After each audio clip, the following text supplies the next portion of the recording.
जय हिंद, वंदे मातरम। स्वागत है आप सभी का गुरुजी वर्ल्ड एग्जाम स्टडी प्लेटफॉर्म में। उम्मीद है आप और आपका परिवार बेहतरीन और उम्दा होगा। दोस्तों, आज की इस वीडियो में एक नया आयाम आपके सीटेट एग्जाम को देखते हुए हमने 15-15 नंबर के ऐसे स्लॉट में, मतलब मैं कह सकता हूं कि ये क्वेश्चंस की जो श्रृंखला है आज वो पूरी तरीके से फिट बैठेगी जो आपका एग्जाम होने वाला है ऑफलाइन। तो हम सीडीपी, ईवीएस, हिंदी और मैथ्स के वो कॉन्सेप्ट देखेंगे जो आपको नए मिलने वाले हैं। और पैटर्न अगर आप ये चारों सब्जेक्ट का देख लेते हैं तो मुझे नहीं लगता ये मॉडल पेपर अगर आप देख लेते हैं सारे बच्चे, तो प्रश्नों को एग्जाम में सॉल्व करने में आपको कोई दिक्कत नहीं होगी। तो एक बार सभी परिवार कंसंट्रेशन बना लीजिएगा और जोश नहीं खोना है। शुरू करते हैं 15 क्वेश्चंस के स्लॉट में। सबसे पहले सीडीपी, क्योंकि सीडीपी आपको क्या लगता है, सीडीपी का तरीका देखिए। सीडीपी के क्वेश्चंस कुछ इस लेवल के क्वेश्चंस पूछे जाते हैं जहां पर हिंदी और इंग्लिश की आवश्यकता हुई है, हिंदी और इंग्लिश की आवश्यकताओं को पूरा किया है, वो मैटर आपको दूंगा। तो आइए पहले हम सीडीपी के 15 क्वेश्चंस करेंगे। तो सभी कमेंट बॉक्स में क्या है, हर बहन हर भाई एक बार कमेंट बॉक्स में जय हिंद जरूर लिखेंगे। क्या लिखेंगे? जय हिंद कमेंट बॉक्स में लिखेंगे। और एक चीज आपको एक चीज बताना चाहेंगे, जितने परिवार यहां देख रहे हैं वो क्या है, वो सारे परिवार ये समझ लें सीडीपी के बाद तुरंत ईवीएस 15 क्वेश्चन, ईवीएस के बाद हिंदी प्योर पेडागोजी और सब कुछ प्योर पेडागोजी आज मिलेगा। और इसके बाद आपको मैथ पेडागोजी मिलेगी। पहला क्वेश्चन आपके स्क्रीन पर है, हरशेर हरशेरनी बने रहिएगा। कहता है कि व्हाट सोशल लर्निंग मीन्स, यानी जो आपकी सोशल लर्निंग है यानी सामाजिक अधिगम है, इसका अर्थ क्या है। सामाजिक अधिगम का अर्थ क्या है प्यारे, तो आपको याद रखना है। हाँ, क्या आवाज क्लियर है और कॉन्सेप्ट सारे क्लियर, यानी चित्र क्लियर दिख रहा है? बताओ, चित्र क्लियर दिख रहा है? बिल्कुल दिख रहा। देखो, सामाजिक अधिगम की बात करें तो एक तो होता है अधिगम। क्या होता है मेरे लाल? एक होता है अधिगम और एक होता है सामाजिक अधिगम। इसी के ऊपर अगर हम सामाजिक लिख दें तो कोई दिक्कत वाली बात नहीं है। अधिगम का मतलब होता है लर्निंग, यानी अधिगम का मतलब होता है सीखना। समाज में जो चीजें सीखता है, समाज के मापदंडों को सीखता है, उनके नियमों पर चलता है, वही सामाजिक अधिगम है। सीखना क्या होता है? सीखना वो होता है जो व्यवहार में क्या लाता है, व्यवहार में एक स्थायी परिवर्तन लाता है। क्या लाता है? एक स्थायी परिवर्तन लाता है।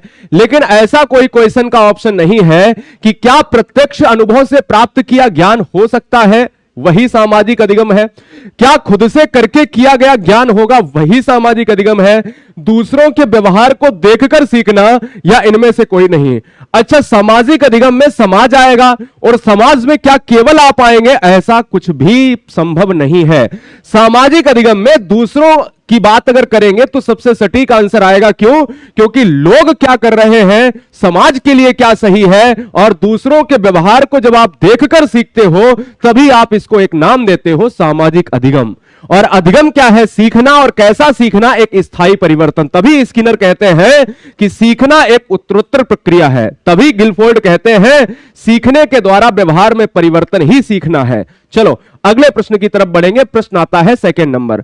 देखो, प्रश्न की श्रृंखला में जितने परिवार देख रहे हैं वो सभी ध्यान से पढ़ें। हाँ, सब कुछ ध्यान से पढ़ें। क्वेश्चन नंबर आता है सेकंड नंबर। बताओ आंसर क्या हो सकता है। अच्छा, यहां मैं एक बार देख लेता हूं कि क्या क्लियर नहीं आ रहा है। क्लियर नहीं आ रहा है क्या? मैं देख लेता हूं एक बार। ठीक है, सही तो आ रहा है, बिल्कुल क्लियर आ रहा है मेरे हिसाब से। नेट कनेक्शन देख लेता हूं। चलो, हाँ बिल्कुल, देखिए क्वेश्चंस की बात करेंगे। तीसरा बहुत इंपॉर्टेंट है। प्रश्न कहता है कि मनोविज्ञान के अनुसार बाल विकास की कौन सी अवस्था सबसे जटिल अवस्था है। किशोरावस्था की बात करें तो यह सबसे जटिल अवस्था मानी जाती है। यह एज जो चलती है वो 12 से या 13 से 18 साल की उम्र तक चलती है। शैशवावस्था सबसे पहली अवस्था होती है जो जन्म से चलकर 5 साल तक चलती है। बाल्यावस्था यह दूसरी अवस्था होती है, यह 5 या 6 से लेकर चलती है 12 यानी 12 ईयर तक चलती है। तो यह क्या है? ऑप्शन नंबर ए जाएगा प्यारे। अगला प्रश्न आपके स्क्रीन पर है। प्रश्न नंबर आता है थर्ड नंबर। जवाब दीजिएगा। थर्ड नंबर क्या कहता है प्यारे? आपको याद रखना है कि कई बार ऐसा देखा जाता है कि छात्र किसी विषय को पढ़ने के दौरान कई गलतियां करते हैं।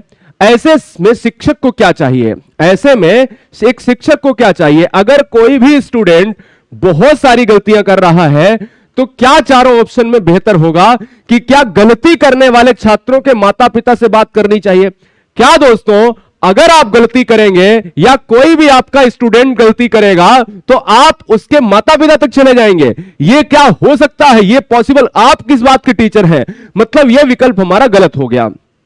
दूसरा, ऐसे छात्रों को क्लास से बाहर कुछ देर के लिए खड़ा कर देना चाहिए। एनसीएफ तो यह कहता ही नहीं है कि आप बच्चों को अलग कर दो, आप बच्चों को दंड दे दो, आप बच्चों को धूप में खड़ा कर दो। क्या एनसीएफ इसकी संकल्पना देता है? मैं कहता हूं ऐसी भी संकल्पना कोई भी एनसीएफ में नहीं है। तीसरा है, छात्रों को उस विषय से उस दिन पढ़ने से मुक्त करना चाहिए। जब बच्चा गलती कर रहा है तो क्या उस दिन बच्चों को छुट्टी देनी चाहिए? तो क्या यह सही है? आप ही बताओ। हम कहते हैं ऐसा भी नहीं करना चाहिए, बच्चे की तो बल्ले बल्ले हो जाने वाली है।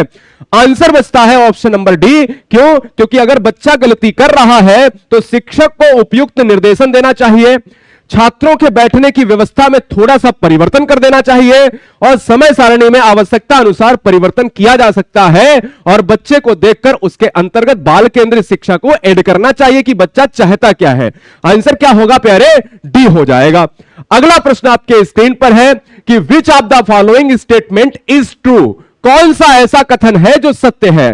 जवाब दीजिएगा। आंसर क्या हो सकता है? बहुत बढ़िया, आप सभी कमेंट बहुत तेजी से करेंगे और जितने भी परिवार देख रहे हैं गुरुजी वर्ल्ड, हां, जितने भी परिवार गुरुजी वर्ल्ड एग्जाम स्टडी में है वो चैनल को सब्सक्राइब इस बेस पर कर ले कि हमें सिलेक्शन लेना है, हमें इस भर्ती परीक्षा को पास करके हमें एक सरकारी नौकरी के लिए प्रिपेयर होना है। चलो बताओ, ठीक है, क्या आवाज क्लियर है? चलो, बहुत अच्छे, बहुत अच्छे। हां, कौन सा कथन सत्य है ये बता दो। कौन सा कथन सत्य है? इसमें कुछ है ही नहीं, इसमें कुछ नहीं है। अच्छा ये बताओ, क्या किसान का बेटा किसान ही बनेगा? क्या किसान का बेटा किसान ही बनेगा? क्या शिक्षक का पुत्र शिक्षक ही बनेगा? कंडीशन नहीं है। शिक्षक का पुत्र क्या डीएम नहीं बन सकता? शिक्षक का पुत्र क्या किसान का पुत्र शिक्षक नहीं बन सकता? क्या क्रिकेटर का पुत्र क्रिकेटर ही बनेगा? क्या क्रिकेटर का पुत्र शिक्षक नहीं बन सकता? या फिर कोई डीएम एसडीएम नहीं बन सकता? क्या सैनिक का पुत्र सैनिक बनेगा? कोई ऐसा प्रावधान नहीं है, कोई ऐसी मनोविज्ञान की श्रृंखला नहीं कहती है। हां, डी ऑप्शन सही हो जाएगा। क्यों? अभिनेता का पुत्र अभिनेता बन भी सकता है और नहीं भी बन सकता है। शिक्षक का पुत्र शिक्षक बन भी सकता है और नहीं बन सकता है। क्रिकेटर और सैनिक का पुत्र क्रिकेटर या सैनिक बन भी सकता है और नहीं भी बन सकता है। यह कोई अवधारणा निश्चित नहीं है कि क्रिकेटर का पुत्र क्रिकेटर ही बनेगा। आंसर हमारा ऑप्शन नंबर डी चला जाएगा। अगला क्वेश्चन है 5 नंबर सीडीपी का, बहुत ट्रेंडिंग लेवल का। बताओ, 15-15 क्वेश्चंस के स्लॉट करेंगे। सीडीपी के 15 प्रश्न हैं, उसके बाद ईवीएस के नए प्रश्न 15, हिंदी पैडागोजी प्योर पैडागोजी 15 और मैथ पैडागोजी की बात करेंगे। The child does not use any of the following to discover his problem. कहता बालक अपनी समस्या की खोज करने में इनमें से किसका प्रयोग नहीं करता है? प्यारे याद रखो, कौन सा प्रयोग नहीं करता है।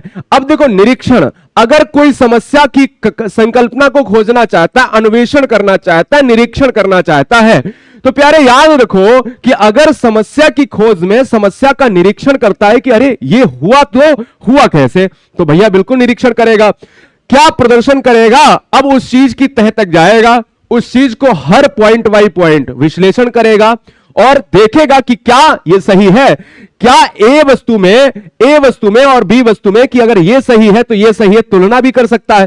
लेकिन हस्तक्षेप एक नेगेटिव वर्ड है। यह हस्तक्षेप अगर करेगा तो समस्या की खोजने यानी समस्या के समाधान में एक बढ़िया आंसर नहीं होगा। इसलिए जो आंसर हो जाएगा वो ऑप्शन नंबर बी चला जाएगा। अगला प्रश्न आपके स्क्रीन पर है, बहुत तेजी से 6 नंबर आपको ध्यान देना है। मंजर शिक्षक द्वारा पढ़ाए गए सभी विषय वस्तु, एक टॉप लेवल के क्वेश्चंस। देखिए, क्वेश्चंस का तरीका आपने देखा होगा कि कुछ भी करा दो। हम कुछ भी कराने से अच्छा यह है कि एनसीईआरटी पैटर्न पर सीडीपी क्या पूछती है, ईवीएस क्या पूछता है। आओ, मंजर शिक्षक द्वारा पढ़ाए गए सभी विषय वस्तु को सीख लेता है और शिक्षक द्वारा पूछने पर यह भी कहता है कि मुझे कोई समस्या नहीं है। मेरी बात ध्यान से समझो। अगर मंजय, आप एक शिक्षक हो और आप एक शिक्षिका हैं और आप 5 बच्चों को पढ़ा रहे हो और 5 बच्चों में एक बच्चा आपसे बढ़िया तरीके से पढ़ भी लेता है और आप जब पूछते हो बेटा समझ में आया, वो कहता है कि हां सर कोई दिक्कत नहीं है, हां मैम कोई दिक्कत नहीं है, समझ में आ गया। लेकिन क्या होता है, और यानी आप जब पूछ रहे होते तो प्रश्न का उत्तर भी देता है, बिल्कुल सही, आप भी सेटिस्फाई। लेकिन क्या परीक्षा जब होती है तो अच्छे अंक उसके नहीं आते। यानी सब कुछ करने के बाद, जैसे आप अपनी ही बात कर लो, TET, C TET, super TET जो तैयारी करो, आप कहोगे कि सर यहां तो बढ़िया हो जाता, लेकिन परीक्षा में पता नहीं क्या हो जाता। तो ये जब परीक्षा होती है तो जो मंजे है ना, ये बच्चा अच्छे अंक प्राप्त नहीं कर सकता। इसका मतलब क्या हो सकता है? ए कहता है मंजे ने सीखा नहीं था, क्या ए? बी कहता है मंजे शिक्षक से झूठ बोल रहा था, क्या बी होगा? क्या सी कहता है मंजे सीखी गई चीज का सही निष्पादन नहीं कर पाया, या फिर उपरोक्त सभी? अच्छा, या डी विकल्प हो सकता है क्या? क्यों हो सकता है? अरे झूठ बोलने की बात है ही नहीं, क्योंकि बच्चे से आप जो पूछ रहे हो वो उत्तर तो दे रहा है, और जब मंजे ने सीखा नहीं था तो उत्तर कैसे दे रहा था? तो इसलिए विकल्प नंबर सी सही होगा। तो डी तो गलत हो गया, क्योंकि ए भी अपने आप स्वतः ही गलत हो गया। आइए प्रश्न करेंगे 7 नंबर। 7 नंबर प्रश्न पर आपका इंतजार है और आपके आंसर का हमें इंतजार रहेगा। कहता इनमें से कौन सा बाल विकास का सिद्धांत नहीं है? प्यारे याद रखो कि बाल विकास के प्रमुख सिद्धांतों में 3 सिद्धांत बहुत अच्छे आते हैं। एक, विकास कैसा चाहिए? विकास एक निरंतर प्रगति पर होना चाहिए, यानी जन्म से लेकर, यानी प्रसव पूर्व से लेकर अगर हम देखें तो वो मृत्यु की सैया तक विकास होता है, तो निरंतर विकास का सिद्धांत आता है। विकास दिशा का सिद्धांत, विकास सिर से पैर की तरफ होता है, विकास केंद्र से बाहर की तरफ होता है, तो ये क्या है? दिशा का सिद्धांत होता है, यानी ये भी सही है। वैयक्तिक विभिन्नता का सिद्धांत, हम और आप कैसे अलग हैं, वैयक्तिक विभिन्नता का सिद्धांत भी सही है। इंडिविजुअल डिफरेंसेस, यानी हमारे और आप में अंतर क्या है, हमारा विकास कुछ अलग है, आपका विकास कुछ अलग है, ये वैयक्तिक विभिन्नता का सिद्धांत है। लेकिन ये इस क्वेश्चन का आंसर होगा, क्योंकि यही विकास का सिद्धांत नहीं है। अपरस्पर असंबद्धता का सिद्धांत विकास की श्रेणी में है ही नहीं, ये कोई ऑप्शन है ही नहीं दोस्तों बाल विकास में। अगले क्वेश्चन की बात करेंगे, बड़ा अच्छा प्रश्न है, आपको जवाब देना है। आंसर क्या हो सकता है? बहुत अच्छा प्रश्न है, जवाब दीजिएगा। चलिए बताइएगा, तब तक हम यहां पर एक बार कनेक्शन को चेक कर लेते हैं। बहुत अच्छे, बहुत बढ़िया, चलो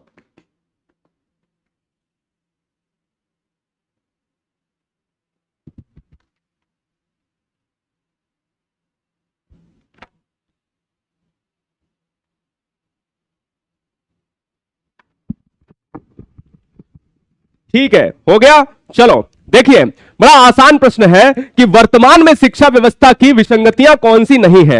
वर्तमान में शिक्षा व्यवस्था की विसंगतियां कौन सी नहीं है? पहला कहता है कि शिक्षक वर्तमान में सिर्फ शिक्षण कार्य में संलग्न है। बी कहता है शिक्षक को पर्याप्त वेतन नहीं मिल पा रहा। सी कहता है शिक्षक का समय शिक्षण कार्य के उद्देश्य से कहीं अधिक और क्रियाकलापों में इस्तेमाल किया जा रहा है, और शिक्षक को पर्याप्त सुविधाएं उसके पाठ्यक्रम को संचालित करने के लिए उपलब्ध हो रही हैं। दोस्तों अगर मैं कह दूं विसंगतियां कौन सी नहीं है, अगर यह पूछा जाए कि वर्तमान में शिक्षा की व्यवस्था में कौन सी विसंगतियां नहीं है, तो आप ये कहते हो कि क्या, आप क्या कहते हो? क्या कहते हो? डी डी डी या फिर बी ऑप्शन आ रहा कहता है कि शिक्षक को पर्याप्त वेतन नहीं मिल पा रहा है। क्या ऑप्शन नंबर बी की बात करें? यही तो नहीं है, क्या यही की बात करोगे? या कहते हो शिक्षक को पर्याप्त सुविधाएं उनके पाठ्यक्रम को संचालित करने के लिए उपलब्ध हो रही है। अब देखिएगा इस क्वेश्चन का जो विकल्प है दोस्तों, ऑप्शन नंबर बी और डी में डी विकल्प सही होगा, बी गलत होगा। याद रखो कि कौन सी विसंगति नहीं है, यही तो इस क्वेश्चन का आंसर है, क्योंकि बाद बाकी तो सब दोस्तों निगेटिव ऑप्शन के साथ जा रहे हैं। ये निगेटिव में पॉजिटिव आंसर पूछ रहा था। चलिए अगले प्रश्न पर आएंगे। यह प्रश्न थोड़ा सा कठिन क्वेश्चन लगेगा, क्योंकि यह प्रश्न है, एक क्या है, सुरभि सीटेट की परीक्षा। अब देखो सीटेट की परीक्षा से प्रश्न ले लिया है, अब ध्यान देना, यह गलती नहीं करना कि सुरभि सीटेट की परीक्षा को पास करने के लिए अति इच्छुक है। इसको अंडरलाइन कीजिएगा। कहता है कि जब वह परीक्षा भवन में दाखिल होती है और अपने सीट पर बैठने के बाद जब शिक्षक उसे प्रश्न पत्र देते हैं, तब वह बिना प्रश्न पत्र को देखे नर्वस होने लगती है कि यह मेरे साथ होगा क्या यह प्रश्न पत्र सही जाएगा, क्या पेपर में हम पास हो पाएंगे। यानी सुरभि नाम की लड़की प्रश्न पत्र को देखते ही, यानी यह कहती है मेज पर आया, सील खोलने से पहले नर्वस हो जाती है, सही तरीके से उत्तर नहीं दे पाती है, और मतलब मैं कह सकता हूं कि जब पेपर को करने बैठती है तो प्रश्न का उत्तर नहीं दे पाती है। इसका कारण क्या होगा? इस क्वेश्चन का आंसर आपको जवाब देना है, जल्दी से बताओ। वह परीक्षा परिणाम के प्रति अत्यधिक चिंतित रहती है, नए वातावरण में सामंजस्य स्थापित नहीं कर पाती है, वह अकारण सामने आए संवेगात्मक आवेग का सामना नहीं कर सकती है, और ऑप्शन नंबर डी। अच्छा, विकल्प नहीं दिख रहा है क्या? अच्छा, स्क्रीन पर नहीं दिख रहा, चलो हम थोड़ा सा हट जाते हैं। अब तो पढ़ लो यार, गलती नहीं करना, बस इतना आपसे निवेदन है, ठीक है। हां, क्वेश्चन नंबर 9। चलो भाई, बहुत आसान है कि जब आप सुरभि की बात करते हो तो आप ये बताओ कि प्रश्न पत्र को करने के लिए आप हॉल में जाते हो, एग्जाम हॉल में, एक नया आपको क्या मिलता है? एक नया वातावरण मिलता है। लेकिन जब एक नया वातावरण मिलेगा तो क्या ऑप्शन नंबर आप बी लगाएंगे? नहीं। रीजन क्या है कि ऑप्शन नंबर सी विकल्प सर्वश्रेष्ठ इसलिए होगा कि वह अकारण सामने आए, और जब एकदम से जो चीजें आती हैं उस आवेग का सुरभि जो है सामना नहीं कर पा रही है। क्या उसने पहले नए वातावरण का सामना नहीं किया होगा? क्योंकि वो सीटेट की परीक्षा के लिए एलिजिबल है, मतलब वो 18 साल से ज्यादा उम्र की है, तो इसलिए नया वातावरण तो कोई भी यहां पर ऑप्शन नहीं बनता, इसलिए आंसर सी जाएगा। अगला प्रश्न आपके स्क्रीन पर है, क्वेश्चन नंबर 10। बहुत बढ़िया, कहता है एग्जाम्पल्स ऑफ स्वनिम आर। स्वनिम क्या है? स्वनिम को हम कहते हैं फोनीम। क्या कहते हैं? फोनीम कहते हैं, ध्यान दीजिएगा, फोनीम कहते हैं दोस्तों। और फोनीम क्या है? तो फोनीम दोस्तों क्या है? ध्वनि की, ध्यान दो, ध्वनि की क्या है? ध्वनि की सबसे छोटी इकाई। ध्वनि की क्या है? सबसे छोटी, जो आप कहते हो ना ध्वनि उच्चारण, आप लिख लो अगर ध्वनि उच्चारण है ना, ध्वनि उच्चारण की जो है सबसे छोटी इकाई। और जब ध्वनि उच्चारण की सबसे छोटी इकाई को कहते हैं तो हम कहेंगे कि वर्ण आ जाते हैं, जैसे ता हुआ, जैसे था हुआ, जैसे फा हुआ, इस तरीके की जो ध्वनियां हैं वो फोनीम या स्वनिम कहलाती हैं। आंसर हमारा ऑप्शन नंबर डी चला जाएगा। यह क्वेश्चन सीडीपी और बाल विकास का सबसे चहेता प्रश्न है, यह बात आपको याद रखनी है। अगला प्रश्न है, थोड़ा सा अच्छा प्रश्न है, आपको जवाब देना है। हाँ ठीक है, मैं स्क्रीन से थोड़ा सा हट जाया करूंगा, ठीक है ना। चलो बताओ, बहुत अच्छे, बताओ आंसर क्या होगा, जवाब क्या होगा? बहुत अच्छे, बताइए। ठीक बात, आवाज क्लियर है। चलो, इस क्वेश्चन का आंसर क्या होगा?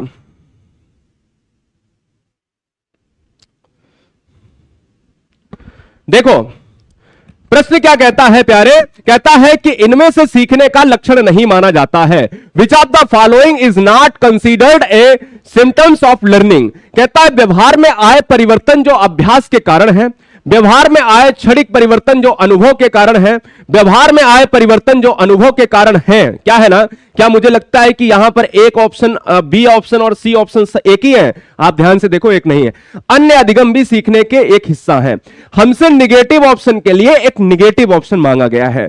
तो समझने वाली बात यह है कि क्या यह बताओ कि जो बिहेवियर है आपका वो एक क्षणिक परिवर्तन हो सकता है। मैं कहता हूं कैसे हो सकता है, क्योंकि आया परिवर्तन अभ्यास के दौरान एक स्थायी परिवर्तन होगा, उसी को सीखना कहेंगे। आया परिवर्तन अनुभव के कारण होगा, उसको सीखना कहेंगे। अन्य तरीके से समाज में, मैदान में, हर जगह, विद्यालय में सीख सकते हो, घर में भी सीख सकते हो, लेकिन यह क्षणिक परिवर्तन नहीं हो सकता। आंसर बी होगा। अगला प्रश्न आपके स्क्रीन पर है, ताल ठोककर बताइए इस क्वेश्चन नंबर 12 का आंसर क्या होगा, जवाब दीजिएगा। आंसर क्या हो सकता है? बहुत बढ़िया, बहुत अच्छे, चलो बताओ।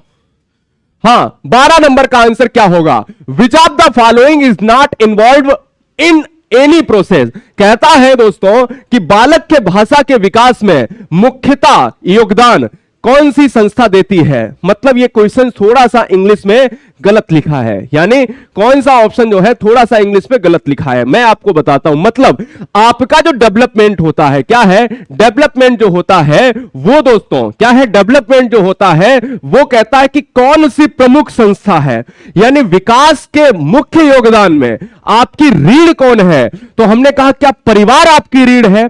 क्या विद्यालय है, क्या जनसंचार माध्यम है, या पत्र पत्रिका है? ऐसा लगता है कि चारों, ये चारों चीजें आपके विकास के लिए बहुत महत्वपूर्ण है, लेकिन मुख्य योगदान देगा केवल आपकी फैमिली देगा। और परिवार की अगर बात करेंगे तो बाल विकास में याद रखो, परिवार के जो दो प्रकार होते हैं समझिएगा। एक परिवार होता है एकल परिवार, एक एकल परिवार होता है, और एक होता है संयुक्त परिवार। संयुक्त परिवार वो है जहां पर मैनी टाइप्स के लोग, ताई चाचा ताऊ रहते हैं, और एकल परिवार में माता पिता और उनके अविवाहित बच्चे रहते हैं। इसलिए आंसर ए फॉर अमेरिका होगा। अगला प्रश्न आपके स्क्रीन पर है 13 नंबर। क्या आप सभी तैयार हो ईवीएस के क्वेश्चंस करने के लिए? 15 क्वेश्चंस हम करेंगे सीडीपी के, और अब हम आते हैं ईवीएस को शुरू करने। 15-15 का स्लॉट है, पहले बता दिया। शुरू करते हैं क्वेश्चन नंबर 13। बालक को एक अच्छा समस्या समाधान यानी समाधक बनाने के लिए, यानी समाधक का मतलब होता है कि बच्चा जो है क्या है कि समस्या आए और उसका समाधान कर ले। कहता है कि बनाने के लिए क्या नहीं करना चाहिए? प्यारे, बालकों में भाषा और कौशल आदि का विकास किया जाना चाहिए, ये तो होना चाहिए, ये तो पॉजिटिव है। हमें पूछा है कौन सा नहीं करना चाहिए। बालक में संप्रत्यय निर्माण पर बल देना चाहिए, बालकों को स्वावलंबी बनने के लिए आत्मविश्वास का गुण जागृत करना चाहिए, या बालक को छोटे छोटे समाधान पर पुरस्कृत नहीं करना चाहिए। इस विकल्प का आंसर क्या होगा? तुरंत कमेंट बॉक्स में बताइए कि आंसर क्या हो सकता है। चलो बताओ, बहुत आसान है। बच्चा कैसा है? छोटा है। बच्चे को क्या बनाना है? एक अच्छा समाधक बनाना है। बच्चे से बात की जा रही है कि अगर ऑप्शन में हमारी सीडीपी कहती है कि अगर नहीं है तो कहीं कहीं पर 90% नहीं वाला आंसर होगा। देखो, अच्छा कौन सा ऑप्शन नहीं हो सकता कि क्या ये वाला हो सकता? ये तो पॉजिटिव है, ये तो आंसर नहीं होगा। बालकों में संप्रत्यय निर्माण पर बल देना चाहिए, बिल्कुल। संप्रत्यय का मतलब होता है बल देना, यहां पर पॉजिटिव पता क्या है क्यों हो जाएगा? क्योंकि यार संप्रत्यय का मतलब होता है प्रत्यक्ष अनुभव, यानी लाइक एक तरीके से इमेज। ये भी आंसर नहीं हो सकता। बालकों को स्वावलंबी बनने के लिए आत्मविश्वास का गुण जागृत करना, सबसे ज्यादा पॉजिटिव, ये भी नहीं। आंसर ऑप्शन डी, बालक को छोटे छोटे समाधान पर पुरस्कृत नहीं करना चाहिए। ये ऐसा लगता है कि आंसर नहीं होगा, लेकिन आप छोटे बच्चों को पुरस्कृत करेंगे तो वहां पर पॉजिटिव भी है। लेकिन एक चीज हमेशा याद रखो कि बात बात पर बाल विकास यह भी कहता है कि पुरस्कार नहीं देना चाहिए। और ऑप्शन में पेडागोजी में जब 3 विकल्प हमारे नहीं सेट बैठ रहे तो हमें यह वाला ऑप्शन लेना पड़ेगा, क्योंकि यह वाला सीटेट ने ऑलरेडी पूछ के रखा है। चलिए अगले प्रश्न पर बढ़ेंगे। प्रश्न आता है नेक्स्ट नंबर। चलो बहुत बढ़िया, बहुत अच्छा प्रश्न था क्वेश्चन नंबर 13। विकास की किस अवस्था में ऐसी प्रबल भावनाएं होती हैं कि मैं कौन हूं और मैं क्या कर सकता हूं? आप दोस्तों, आप अपनी एज में जाओ, और अभी एज में है दोस्तों, और आपको यहां पर रोजगार नहीं मिल रहा, तो आप क्या कहते हो? मैं कर क्या सकता हूं? मैं बहुत परेशान हूं। शरीर की बात करें तो समंजस से नहीं बैठा पा रहे, शारीरिक समस्याओं से ग्रसित, रोजगार प्राप्त करने के लिए ग्रसित, और दोस्तों जो समाज में हो रही चिंताएं हैं उसके लिए एक दुश्चिंता। ये होता है सब किशोरावस्था में होता है, और ये एज होती है दोस्तों 18+, या मैं कह सकता हूं कि 12 से 18 साल, है ना? ये बात आपको याद रखनी है। आइए सीडीपी का 15वां क्वेश्चन करते हैं और अंतिम प्रश्न करेंगे। उसके बाद तुरंत ईवीएस के पहले क्वेश्चन पर उठेंगे, और मैं कहता हूं कि आज ईवीएस के ऐसे 15 क्वेश्चन की पेडागोजी कराऊंगा जो मजा ही आ जाने वाला है। तो क्या आप सब रेडी हो? एक बार हैंड्सअप कीजिएगा, सारे परिवार हैंड्सअप करेंगे और बताएंगे कि दोस्तों कि ईवीएस में दोस्तों आप 15 में 15 क्वेश्चन करेंगे, या 15 में दोस्तों 8 क्वेश्चन तो मिनिमम करना है। जिसके 8 सही ईवीएस में उसको मजा ही मजा है, ठीक है ना? चलो आते हैं। एक शिक्षक को किस बात पर विशेष ध्यान देना चाहिए? अपने पाठ्य सामग्री पर, अपने पढ़ाने की विधि पर, चाहे वह लोकतांत्रिक रूप की हो या किसी अन्य रूप में, अपने संप्रेषण पर ध्यान देना चाहिए ताकि विद्यार्थी उनकी बात को समझे, या फिर उपरोक्त में से कोई नहीं। आंसर क्या होगा? तो दोस्तों याद रखना है कि अगर एक teacher, what a teacher should pay special attention to, कौन सी बात पर? मैंने कहा ऑप्शन नंबर सी, अपने संप्रेषण पर ध्यान देना चाहिए ताकि विद्यार्थी उनकी बातों को समझे। आप जो पढ़ा रहे हैं, संप्रेषण का मतलब होता है कि हम अपनी बात आप तक पहुंचा रहे हैं। हमारी बात ही नहीं पहुंचेगी तो हमारा मतलब क्या है? आंसर हमारा ऑप्शन नंबर सी जाएगा। तो एक बार सब रेडी हो जाइए और कमेंट बॉक्स में जय हिंद, हर शेर हर शेरनी, हर बहन हर भाई यहां लिख देगा। और गुरुजी वर्ल्ड एग्जाम स्टडी में आज ईवीएस करेंगे 15 क्वेश्चन में जो अभी आए हैं, समझ लें। सीडीपी 15, ईवीएस 15, हिंदी 15, उसके बाद मैथ। और आओ आज एक नया आयाम दिखाते हैं कि क्वेश्चंस का लेवल क्या है। देखो क्वेश्चन का लेवल, क्वेश्चन का लेवल देखो। ईवीएस में क्वेश्चन का लेवल जो आता है वो आपको यही लेवल मिलने वाला है कि a good homework in environmental studies should have two main objective. कहता है पर्यावरण अध्ययन में एक अच्छे गृह कार्य का मुख्य उद्देश्य होना चाहिए। ये ईवीएस का प्रश्न है और कोशिश करो कि 15 में 8 नंबर जरूर आए। ईवीएस में 15 में 8 नंबर जरूर आए। और पहला प्रश्न आपके स्क्रीन पर है कि पर्यावरण अध्ययन में एक अच्छे गृह कार्य का मुख्य उद्देश्य क्या होना चाहिए। कहता है कि क्या पुनरावृत्ति और प्रबलीकरण प्रदान करना, क्या विस्तारित अधिगम के लिए चुनौतियां प्रदान करना, क्या समय का सदुपयोग करना, या फिर उपरोक्त सभी। देखिए दोस्तों कि अगर आप गृह कार्य का मुख्य उद्देश्य जानना चाहते हो तो समय के सदुपयोग की बात नहीं है। और जब ऑप्शन सी कटेगा तो ऑप्शन डी तो ऑलरेडी कट जाएगा, क्योंकि ऑप्शन सी नहीं तो उपरोक्त सभी नहीं। और यहां पर पुनरावृत्ति निगेटिव है, प्रबलीकरण निगेटिव है। तो इसलिए जो हमारे विकल्प की संख्या है वो 3 विकल्प तो ऑलरेडी कट गए, क्योंकि बचता है केवल ऑप्शन बी। तो हम कहते हैं विस्तारित अधिगम के लिए चुनौतियां प्रदान करना। इसलिए गृह कार्य का जो मुख्य उद्देश्य है, हम होमवर्क देते हैं और जब होमवर्क बच्चों को देते हैं तो ध्यान देना यह चाहिए कि बच्चे के ऊपर बोझ ना पड़े। और बच्चे के ऊपर जब बोझ ना पड़े तो चुनौतियां जो है प्रदान, क्योंकि हमें सबसे मुख्य उद्देश्य बताना था। प्रश्न को सही से पढ़ने का एक ही तरीका है, उद्देश्य अलग होता है लेकिन मुख्य उद्देश्य केवल एक आंसर चाहता है, आंसर बी होगा। अगले प्रश्न पर आएंगे, प्रश्न नंबर नेक्स्ट। प्रश्न नंबर नेक्स्ट प्यारे, और प्रश्न नंबर नेक्स्ट क्या कहता है कि द फॉलोइंग टेक्निक्स, क्या कहता है, technique and techniques are used to generate curiosity among the learners, which of the method can be done. शिक्षार्थी में जिज्ञासा उत्पन्न करने के लिए निम्न तकनीकों या विधियों में से क्या किया जा सकता है। जिज्ञासा कैसे प्रबल आप कर सकते हो, बताओ। क्या प्रश्नोत्तर तकनीक का उपयोग करोगे, क्या पोर्टफोलियो का उपयोग करोगे, कहानी विधि का उपयोग करोगे। बहुत लेवल का क्वेश्चन, मैं कहता हूं 100% इस क्वेश्चन को करने की कोशिश करो, 100% करने की कोशिश करो। क्या अवलोकन तकनीक का उपयोग करेंगे, क्या आंसर होगा, जवाब दीजिएगा। बहुत आसान प्रश्न है और बहुत ताल ठोकने वाला प्रश्न होगा। चलिए बताइए। हाँ, बहुत जबरदस्त प्रश्न है, 100% करने की कोशिश करो। देखो, एक बच्चे को पढ़ाना चाहते हो आप, और एक बच्चे को छोड़ो 50 बच्चे को पढ़ाना चाहते हो क्लासरूम में, आप चाहती हैं आप, तो आप बताओ सबसे बेहतर तकनीक क्या होगी, सबसे बढ़िया विधि क्या होगी। क्या किसके लिए, जिज्ञासा आप चाहते हैं या चाहती हैं कि बच्चे के अंदर एक जिज्ञासा आए।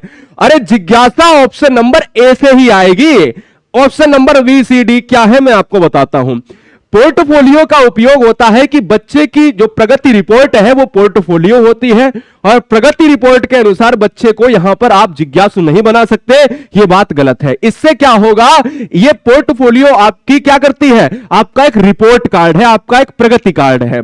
कहानी विधि का उपयोग करने से बढ़िया है प्रश्नोत्तर तकनीक विधि का उपयोग। रीजन क्या है कि बच्चे से छोटे छोटे प्रश्न, और वो कैसे, वो हो सकते हैं मौखिक, और वो प्रश्न मौखिक के लिए बच्चा अपनी क्लास में, क्या बच्चा आपकी क्लास में कहता है कौन आंसर देगा, बोला सर मैं दूंगा आंसर। तो इसलिए क्या होगा, बच्चे की जिज्ञासा बढ़ेगी ना दोस्तों, बिल्कुल, क्योंकि प्रश्नोत्तर तकनीक विधि, प्रश्न पूछा उत्तर मिल गया, आंसर ए हो जाएगा। अगला प्रश्न, अगला प्रश्न आपके स्क्रीन पर है, बोलो। बहुत अच्छे, अगला प्रश्न आपके स्क्रीन पर है, आपको लॉक करना है। क्वेश्चंस पर आएंगे, कोई भी सीरियस, एकदम से सीरियस हो जाना, एकदम से सीरियस हो जाना है। कोई भी बच्चा यहां पर परेशान नहीं करेगा एक दूसरे को। आइए, third number, the main objective of conducting role play in environmental studies in. पर्यावरण अध्ययन में रोल प्ले आयोजित करने का मुख्य उद्देश्य क्या है। क्या रोल प्ले की बात करें, रोल प्ले की बात अगर कर रहे हैं, यानी हम कह सकते हैं कि ए ऑप्शन में कह रहा है कि अधिगम की प्रक्रिया में एक सर्ता को तोड़ना, क्या ए होगा। बी कहता है अधिगम की प्रक्रिया में विद्यार्थियों की सक्रियता को सुनिश्चित करना। सी कहता है प्यारे कि विद्यार्थियों में सामाजिक कुशलता का विकास करना या विकसित करना, या विद्यार्थियों के वस्ते का बोझ कम करना। अगर रोल प्ले की बात करेंगे तो रोल प्ले में विद्यार्थियों के बस्ते की बात कहां से आ जाएगी? विद्यार्थियों में सामाजिक कुशलता को विकसित करना हो सकता है, अधिगम की प्रक्रिया में एकसरता को तोड़ना यह भी हो सकता है, और लास्ट यानी बी बचता है कि अधिगम की प्रक्रिया में विद्यार्थियों की सक्रियता को सुनिश्चित करना यह भी हो सकता है। बड़ा आसान प्रश्न है कि जब हम एक ट्रिक का इस्तेमाल करते हैं तो हमें लगता है कि बड़ा आंसर हो सकता है, तो ऑप्शन बी को ध्यान से पढ़ो कि अगर सक्रियता वर्ड आया है, और सक्रियता ही रोल प्ले में बहुत अहम भूमिका निभाती है, कि जब आप मंचन कर रहे होते हैं, जब आप संवाद अदायगी कर रहे होते हैं, तो उसमें सक्रियता का होना बहुत जरूरी है।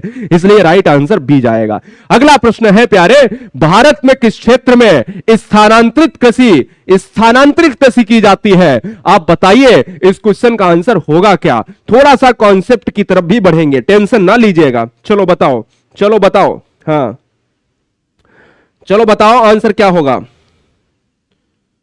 बहुत बढ़िया, बहुत अच्छे, बहुत बढ़िया, बहुत आसान है। मानचित्र बना के क्या हम आपको बता दें? ठीक, देखो भारत में किस क्षेत्र में स्थानांतरित कृषि करने का रिवाज है? जब आप ये कहते हो क्या, जब आप ये कहते हो कि भारत का जो क्षेत्र है, और भारत का जो क्षेत्र है ये वाला क्षेत्र, देखिए ये वाला आपका पूर्व हो जाएगा तो ये उत्तर हो जाएगा, ये वाला जो क्षेत्र हो जाएगा यानी नॉर्थ और ईस्ट, तो नॉर्थ और ईस्ट वाला पार्ट क्या होगा? नॉर्थ ईस्ट वाला पार्ट हो जाएगा दोस्तों नॉर्दर्न एंड ईस्ट, यानी उत्तरी पूर्वी क्षेत्र। और जब उत्तरी पूर्वी क्षेत्र होगा तो नॉर्दर्न एंड ईस्ट रीजन में ऑप्शन नंबर किसके साथ? ए के साथ जाएगा। एक चीज और मैं आपको जोड़ना चाहूंगा कि यह स्थानांतरित कृषि को कहा जाता है क्या? इसको दग्ध खेती के नाम से, या झूम खेती के नाम से, या झूम कृषि के नाम से जानते हैं प्यारे। और झूम कृषि आपको पता है कि इसको जलाओ और काटो, यानी काटो और जलाओ दोस्तों नागालैंड, त्रिपुरा, मिजोरम, असम, मेघालय में होती है। अगर मैं बात करता हूं तो इस क्वेश्चन नंबर ऑप्शन है, क्वेश्चन नंबर 4 का आंसर जाएगा उत्तर पूर्वी क्षेत्र। अगला प्रश्न है थोड़ा सा अच्छा प्रश्न है, आपको जवाब देना है, आपको लॉक करना है। बहुत बढ़िया, चलो बताओ आंसर क्या होगा?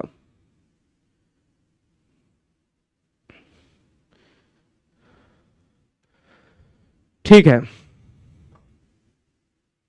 बड़ा बढ़िया प्रश्न है, एकदम से मजा आ रहा। एक बार जय हिंद कमेंट बॉक्स में लिख दो, हम जान ले कि भैया तुम लोग सक्रिय हो, जिंदा हो, है ना, जिंदा हो। आइए, सुषमा चाहती है कि उसके छात्रों को पेड़ों के संरक्षण के लिए संवेदनशील बनाया जाए। निम्नलिखित में कौन सा ऐसा ऑप्शन है जो एक उपयुक्त रणनीति बनाता है, एक अच्छी रणनीति बनाता है? तो मैं ये कहता हूं प्यारे, क्या मैं ये कहता हूं प्यारे, समझिए, ए ऑप्शन आपका कहता है कि कक्षा में बहस आयोजित कराना, यानी जो ऑर्गेनाइज करा दो, एक डिबेट इन द क्लासरूम की बात कर रहा है, डिबेट ऑर्गेनाइज करा दो, समूह चर्चा, ग्रुप डिस्कशन करवा दीजिए, क्या poster banana, create a poster बनवा दो, या बच्चों को एक पौधों को अपनाने के लिए और पोषित करने में मदद करा दीजिएगा। मैं ये कहता हूं कि बच्चों को अगर पेड़ संरक्षण के बारे में बताना है तो आंसर प्यारे डी ऑप्शन होगा, क्योंकि आप जानते हो संरक्षण का तरीका सबसे अच्छा वही बच्चा जानेगा जो एक पेड़ को खुद लगाएगा, उसमें पानी डालेगा, उसमें देखेगा कि ये कैसे बढ़ रहा है और उसका पालन करेगा। जैसे एक मां अपने बच्चे का पालन पोषण करती है, तब उसको पता चलता है कि दूसरा बच्चा कैसे बड़ा होता है। आइए अगले प्रश्न पर बढ़ेंगे। प्रश्न आता है 6 नंबर। 6 नंबर देखिए, क्या आप सब हिंदी पेडागोजी को करने के लिए तैयार हैं? पहले 6 नंबर देखो, ईवीएस के 15 क्वेश्चन करेंगे। Which means do village children use to reach their school in the plains? हम कह सकते हैं दोस्तों, यानी किस साधन के रूप में हम प्लेन्स वर्ड यूज करते हैं, मतलब कौन सा ऐसा हम है, यानी ऐसा साधन ले जो मैदानी इलाकों में गांव के बच्चे अपने स्कूल तक पहुंचने के लिए जो साधन प्रयोग करते हैं। मैदानी इलाकों की बात की जाए तो मैदानी इलाकों में रेगिस्तानी इलाका नहीं है जो ऊंट गाड़ी, ट्रॉली की बात करें और बैलगाड़ी की बात करें बल्लम, यानी बल्लम को हम देखें तो ये नौका होती है। मैदानी इलाकों में ये नाव कहां से आएगी, ये पानी में चलती है, इसलिए ए गया डी गया। बैलगाड़ी इस क्वेश्चन का आंसर होगा। मैदानी इलाके में सबसे ज्यादा बैलगाड़ी का प्रयोग होता है, इसलिए राइट आंसर सी जाएगा।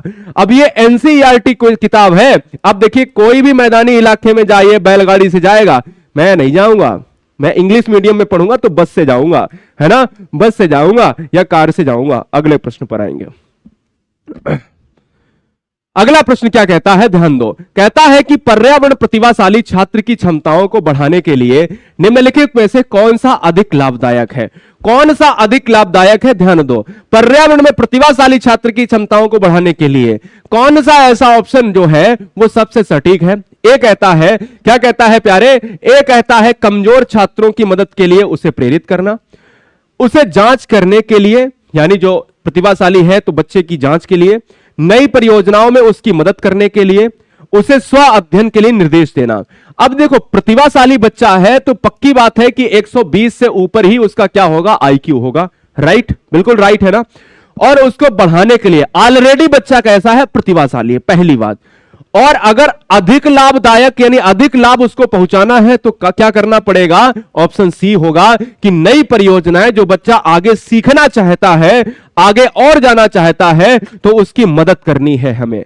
किसमें, नई परियोजनाओं में, क्योंकि बच्चा ऑलरेडी प्रतिभाशाली है। चलो अगले प्रश्न पर आएंगे। कहता है EVS help to use poems and story telling to explain concepts in the classroom. Story telling से प्रश्न आ रहा है। कहता है ईवीएस कक्षा में अवधारणाओं को समझाने के लिए कविताओं और कहानी कहने का उपयोग मदद करता है। आपको ध्यान यह देना है प्यारे, आपको क्या है, ध्यान यह देना है कि जो कहानी और कविताएं हैं यह मदद करता है पाठ को सुखद और रोचक बनाने में, विश्वसनीय और वैश्विक स्तर पर दुनिया की प्रकृति की कल्पना करने तथा उसको पता लगाने की कि छात्र की क्षमता को बढ़ावा देने में कैसे जो है ये बेहतर होंगी क्या, कहानी और कविताएं। शिक्षार्थियों के बीच भाषा और सांस्कृतिक विविधता का ख्याल रखने में और छात्रों की ऊर्जा को सही दिशा में ले जाने में। मुझे यह बताओ कि ईवीएस कक्षा में अगर कहानी और कविताओं की बात अगर करेंगे तो क्या छात्रों की जो है दिशा भंग हो जाती है, जिसे दिशा को जो है फिर से लाना पड़ता है, बताओ। बहुत बढ़िया, सिंपल सी बात है कि एक बड़ा आंसर और एक बेहतरीन तरीके से हम देखें तो पॉजिटिव आंसर हमें मिल सकता है। क्यों मिल सकता है, क्योंकि हमें यह पता है कि अगर यहां पर देखा जाए तो पाठ तो रोचक और सुखद बनेगा, लेकिन उपयोग जो है अवधारणाओं के माध्यम में ऑप्शन नंबर बी जाएगा। क्योंकि विश्वसनीय और वैश्विक स्तर पर दुनिया की प्रकृति की कल्पना, कल्पना वर्ड क्यों यहां पर उपयुक्त होगा, क्योंकि कल्पना क्या होती है कि कहानी जो है काल्पनिक और चिंतन पर आधारित होती है, और कल्पना जो है, कल्पना तर्कशक्ति और चिंतनशील को बढ़ावा देने के लिए कहानी और कविताएं बहुत महत्वपूर्ण है। इसलिए कल्पना करने और पता लगाने की छात्र की क्षमता को बढ़ावा देने में ये मदद करेंगी। तो कल्पना शब्द हमेशा आए तो कहानी से रिलेट कर दीजिएगा, सबसे बेहतर जाएगा। आइए अगला प्रश्न स्क्रीन पर है 9 नंबर। एक नए हम क्वेश्चंस का लेवल मैंने बढ़ा दिया, आज क्वेश्चन का लेवल ही बढ़ा दिया। ये मॉक टेस्ट देखो, अभी मैंने सीडीपी के 15 क्वेश्चन कराए हैं, सीडीपी 15, अभी वीडियो अभी शुरू हुई है, ईवीएस के 15 करा रहा हूं, हिंदी के 15 है, प्योर पेडागोजी है, ठीक है ना, और इसके बाद मैथ, ठीक है ना। तो आप याद रखिएगा तो हम ये कह सकते हैं ये मैथ जो है आपके 10 क्वेश्चन, ये अगर आप ये इतना कर लेते हैं, ये पूरा मॉक टेस्ट लगा लेते हैं, मैं कहता हूं 50 मिनट का ये टेस्ट पेपर है, डायरेक्ट क्वेश्चन आपको एग्जाम में ऐसे ही मिल जाएंगे। आओ क्वेश्चन करिए। कहता है कि in the classroom of the environment is activity based then the knowledge of the student will be permanent and meaningful, by which method can this be done easily. यानी यदि पर्यावरण की कक्षा गतिविधि आधारित होगी तो विद्यार्थी का ज्ञान स्थायी और सार्थक होगा। ऐसा किस विधि के द्वारा सरलतापूर्वक किया जा सकता है? ऐसा कौन सा विधि की बात करेंगे तो ऐसी विधि होगी ऑप्शन नंबर ए, कहानी विधि, क्योंकि गतिविधि आधारित अगर कोई भी चीज करनी है तो कहानी विधि यानी स्टोरी मेथड की बात करेंगे। एक फंक्शनल मेथड भी होता है, इस चीज को आप याद रखिएगा, लेकिन यहां पर जो ऑप्शन जाएगा वो आयोग का ऑप्शन है ए, यानी स्टोरी मेथड। क्योंकि अगर पूछा जाए कि जब स्थायी और सार्थक होगा, गतिविधि आधारित पूछा जाए जिससे बच्चे क्या हो, पाठ में क्या ले, रुचि ले, इसलिए आंसर क्या होगा, स्टोरी टेलिंग मेथड, यानी टेलिंग मेथड की बात करेंगे, स्टोरी टेलिंग मेथड। आइए अगले प्रश्न की बात करेंगे। ठीक है, चलो। हाँ, लेकिन एक चीज हमेशा याद रखना, क्वेश्चंस की बात की जाए तो जब भी आप गतिविधि की बात करोगे तो वहां पर क्रियात्मक आएगा, क्योंकि क्रियात्मक जो होता है वो हमेशा फंक्शनल मेथड की बात करता है। लेकिन आयोग को क्या, आयोग कभी भी आंसर अपने सही नहीं करता है। ठीक है, कोई समस्या है? चलो, अच्छा एक बार और बता दे, समझ लीजिएगा, आयोग का आंसर ए है, हमारा आंसर होता है क्रियात्मक विधि, फंक्शनल मेथड होता है। ठीक है ना, क्योंकि जब चीजें गतिविधि आधारित, आयोग ने क्यों लगाया होगा, क्योंकि जब रुचि आधारित चीजें होती हैं तो कहानी विधि के साथ लगा देता है, लेकिन जब गतिविधि होती है तो गतिविधि कैसे करोगे, गतिविधि जब करोगे तो वो क्रिया के द्वारा ही तो करोगे। तो हमारा आंसर है बी और आयोग का आंसर है ए। आइए क्वेश्चंस की बात करेंगे। क्वेश्चन आता है 10 number. A teacher ask each child to make some useful item from the waste materials of their homes. The education intent of the teacher is not. कहता है एक शिक्षक प्रत्येक बच्चों को अपने घरों की रद्दी, ये तो शायद आपने क्वेश्चन किया होगा, ये शायद आपने क्वेश्चन किया होगा, सीटेट बहुत बार पूछता है इस क्वेश्चन को। सीटेट कितने टाइम्स, मैनी टाइम्स पूछ चुका है दोस्तों, कि अपने घरों की रद्दी, आपने देखा होगा पुरानी किताबें आपके यहां पढ़ी होंगी। कहता है एक टीचर जो है प्रत्येक बच्चों को अपने घरों की रद्दी सामग्री से कुछ उपयोगी वस्तु बनाने को कहता है। शिक्षक का शैक्षिक अभिप्राय नहीं है, यानी निगेटिव ऑप्शन यहां पर देखिए नॉट लिखा है, तो निगेटिव ऑप्शन छांटना है। कि कूड़े से बनी यानी जो श्रेष्ठ वस्तुओं का प्रदर्शन आयोजित करना, कक्षा के श्रेष्ठ विद्यार्थी के बारे में निर्णय करना, क्या एक टीचर चाहता नहीं है, प्रश्न क्या आप समझो पहले, ऐसा विकल्प यहां पर चयन करना है कि क्या जो बच्चे से हमने जो है रद्दी से सामग्री बनवाई है तो उसमें कौन सा विकल्प जो है एक चाहता नहीं है कि शिक्षक ये होना नहीं चाहिए। बच्चे में सृजनशीलता का विकास, पुनः प्रयोग और पुनः चक्रण के माध्यम से रूपांतरित को समझा देना, यानी यहां पर रूपांतरण। अब देखो, अगर रद्दी की सामग्री का उपयोग करेगा तो समझ लो कि कूड़े से श्रेष्ठ बनी उपयोग जो है प्रदर्शनी होगा, जो प्रदर्शनी होगी आयोजित कर सकता है, बिल्कुल सही बात है, ये कर सकता है। आप देखिएगा, जो उसको हम कह सकते हैं कि उसको रिसाइकिल कर लो, रिसाइकिल मटेरियल को तुरंत रिसाइकिल किया जाता है, तो यही कहीं ना कहीं ये भी सही होगा। बच्चों में सृजनशील कि बच्चा एक रद्दी से क्या क्या बना सकता है, अरे इसका माइंड तो बड़ा क्रिएटिव है, यह भी हो सकता है। लेकिन आंसर हमारा जाएगा कौन सा, केवल बी ऑप्शन जाएगा, यही नहीं होना चाहिए। यही शिक्षक नहीं चाहता है कि रद्दी से अगर कोई सामग्री बनाने के लिए कहा जाता है तो उससे क्या एक भी क्लासरूम में यह पता लगाया जा सकता है कि कौन सा विद्यार्थी श्रेष्ठ है, कौन सा विद्यार्थी डाउन है, कौन सा विद्यार्थी जड़ है, कौन सा विद्यार्थी मूर्ख है, ऐसा नहीं पता लगाया जा सकता। आंसर बी जाएगा। अगला प्रश्न, according to the NCF 2005 which one of the following is the theme of environmental studies. आपको पता है कि एनवायरमेंट में कितनी थीम है, आज आपको हम बता देते हैं। एनवायरमेंटल में जो थीम होती हैं दोस्तों, वो कहीं ना कहीं क्या है, जो कहीं ना कहीं 6 थीम पर आधारित है। जल्दी जल्दी बताइए कि वो 6 थीम कौन सी हैं। हाँ, 6 थीम बताइए कौन कौन सी हो सकती हैं। ठीक है, 5 थीम और 6 थीम। ठीक है, पहले तो ये क्वेश्चन कर लो, राष्ट्रीय पाठ चर्चा की रूपरेखा 2005 के अनुसार निम्नलिखित में कौन सी एक पर्यावरण अध्ययन की विषय वस्तु थीम है। तो थीम कितनी होती है, थीम टोटल है 6। क्या है थीम टोटल कितनी है, लाइक दोस्तों 6 थीम है। और 6 थीम में क्वेश्चन नंबर 11 पूछ रहा है कि कौन सी थीम इसमें है। अब हमें यह पता होगा कि जो कौन सी थीम इसमें है, तो हमें यह पता होना चाहिए कि थीम कौन सी है। भैया हमें थीम पता होनी चाहिए कि थीम कौन सी है। तो समझिएगा कि जब क्वेश्चन में पूछा जाए कि जब फूड की बात हो, आप देखो यहां पर परिवार और भोजन, ठीक है ना, परिवार और भोजन की बात करोगे, क्या करोगे, चित्र जो है इसका हम चेंज कर लेते हैं। परिवार, ठीक है, परिवार, भोजन अलग अलग लिखे दे रहे हैं। आश्रय, पानी, जीने के लिए क्या चाहिए, रहने के लिए आश्रय चाहिए, पीने के लिए पानी चाहिए, और यात्रा भी अपन को करनी है, और चीजें जो हम बनाते हैं,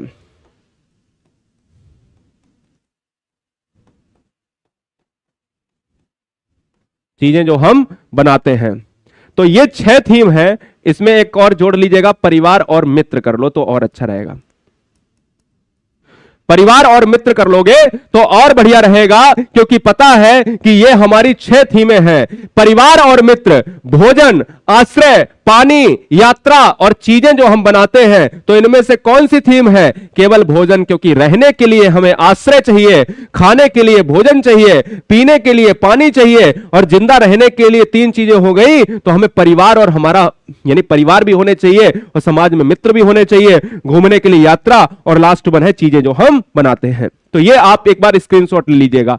इनसे कोई भी ऑप्शन ऐसे दे सकता है, इनसे कोई भी ऑप्शन ऐसे दे सकता है दोस्तों। और परिवार और मित्र की 4 उप थीम भी होती है, ठीक है ना। तो फिलहाल 6 थीमें जो है आपके एग्जाम के लिए बेहतरीन है। आइए क्वेश्चन नंबर नेक्स्ट।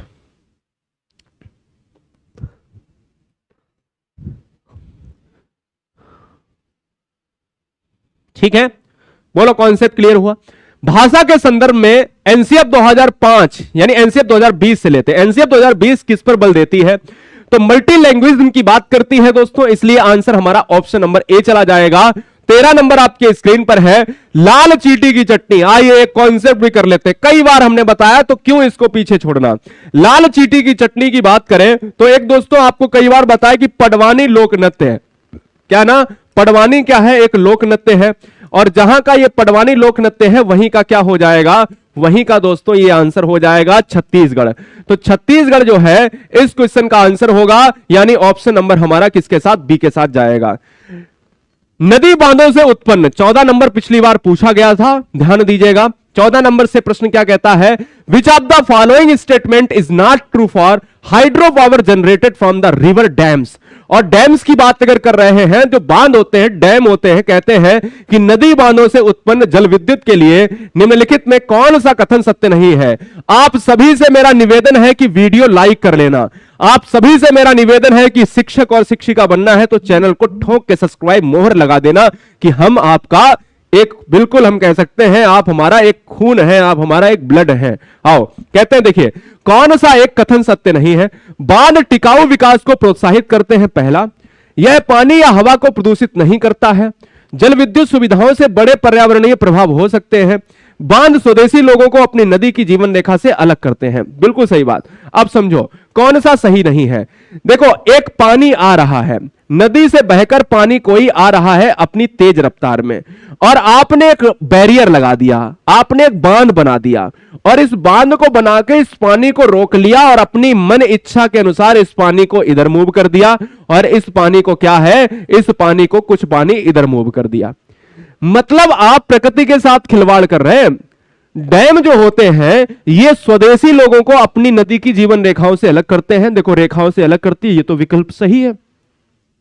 जल विद्युत सुविधाओं से बड़े पर्यावरणीय प्रभाव हो सकते हैं, बिल्कुल हो सकते हैं, क्योंकि आप इन्वायरमेंट, आप ईश्वरीय घटनाओं को रोक रहे हैं, तभी तो आज भूकंप के खतरे आ रहे हैं, इसलिए यह भी सही है।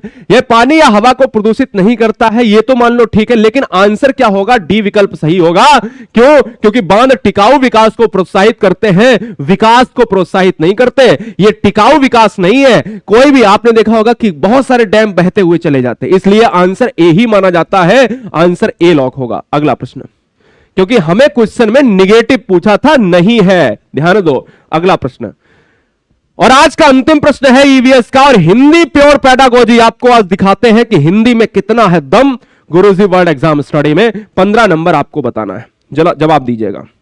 15 नंबर आज आपको बताना है। हां, 8:30 बजे देश की नंबर 1 हिंदी आपको रात में चलती है। आप याद रखिएगा, हिंदी को व्याकरण में करने के लिए 8:30 बजे, और ईवीएस और हिंदी पेडागोजी करने के लिए अभी कराएंगे। कहता है दोस्तों, मधुमक्खी में कौन सा अम्ल पाया जाता है? मधुमक्खी में कौन सा अम्ल है? तो मधुमक्खी हुआ दोस्तों, या फिर आपका स्कॉर्पियन बिच्छू हुआ, या फिर आपका जो है कोई भी चींटी हुई, या फिर आपका क्या है, आपका ततैया हुआ। ठीक है ना, ततैया हुआ। ये सब दोस्तों बर्रा ततैया ये इसी में होते हैं।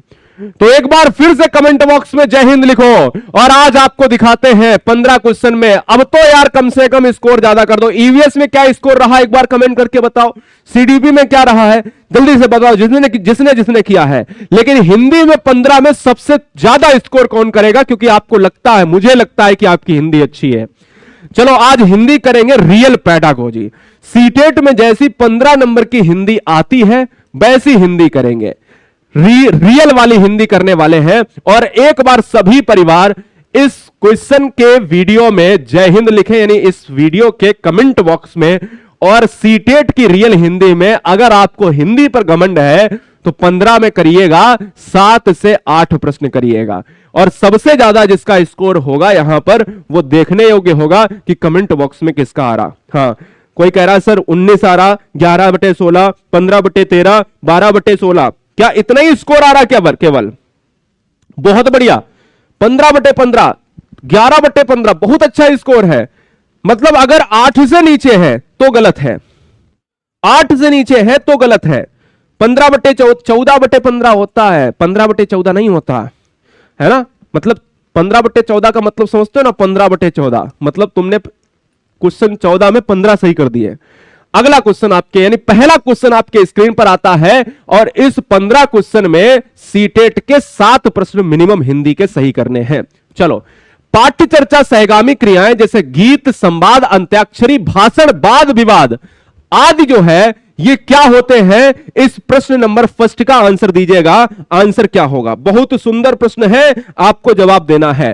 देखो, अगर आपसे पूछा जाए अंत्याक्षरी, भाषण, संवाद, अदायगी, ये वाद विवाद, ये हमेशा भाषा और साहित्य को समझने के लिए होते हैं प्यारे, क्योंकि अधिक अंक प्राप्त करना निगेटिव है, त्रुटियां करना निगेटिव है, समय और श्रम की बचत करने में निगेटिव पॉइंट आएगा। इससे बढ़िया है ही नहीं, क्योंकि समय और श्रम की बात अगर करते तो अंताक्षरी तुम्हारे साथ इतना टाइम कौन है, किसके साथ, है ना। समय की बात कर ले, समय अगर कम होता तो अंताक्षरी तुम्हारे साथ क्यों ही खेलते हम। और बताओ, किसी शिक्षक के काम को, बोझ को कम करने में, अरे उसे तो मजा ही आ रहा है दोस्तों, उसे क्या दिक्कत। लेकिन आंसर तो हमें ऑप्शन नंबर ए ही लगाना पड़ेगा, क्योंकि हम संवाद और वाद विवाद भी कर रहे हैं। चलो अगले प्रश्न पर बढ़ेंगे प्यारे, जवाब दीजिएगा। अगला प्रश्न है, नाटक शिक्षण की उपयुक्त विधि कौन सी है? इंपॉर्टेंट प्रश्न के लिए इंपॉर्टेंट जवाब आपका चाहिए। इंपॉर्टेंट प्रश्न है, वेरी वेरी मोस्ट इंपॉर्टेंट। बताओ, जवाब दीजिएगा। कहता है नाटक शिक्षण की उपयुक्त विधि है, एक है रंगमंच प्रणाली, ये भी हो सकता है, बहुत ध्यान से करना। एक है कक्षा अभिनय प्रणाली, एक है अर्थबोध प्रणाली और एक है व्याख्या प्रणाली। अरे भैया, हिंदी कर रहे हो तो हिंदी में इंग्लिश रूपांतरण नहीं होता।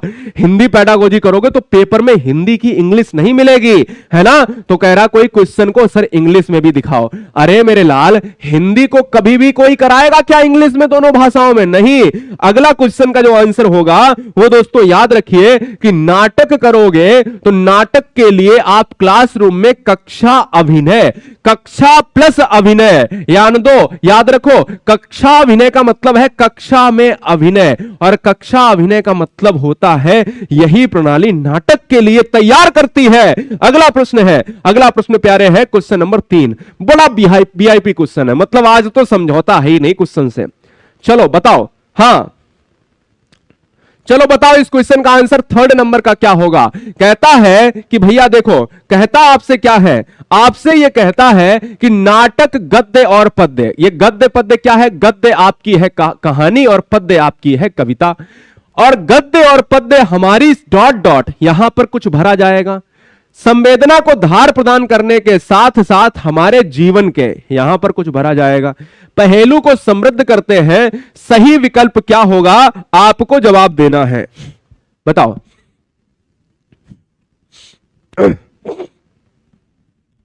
बताइए।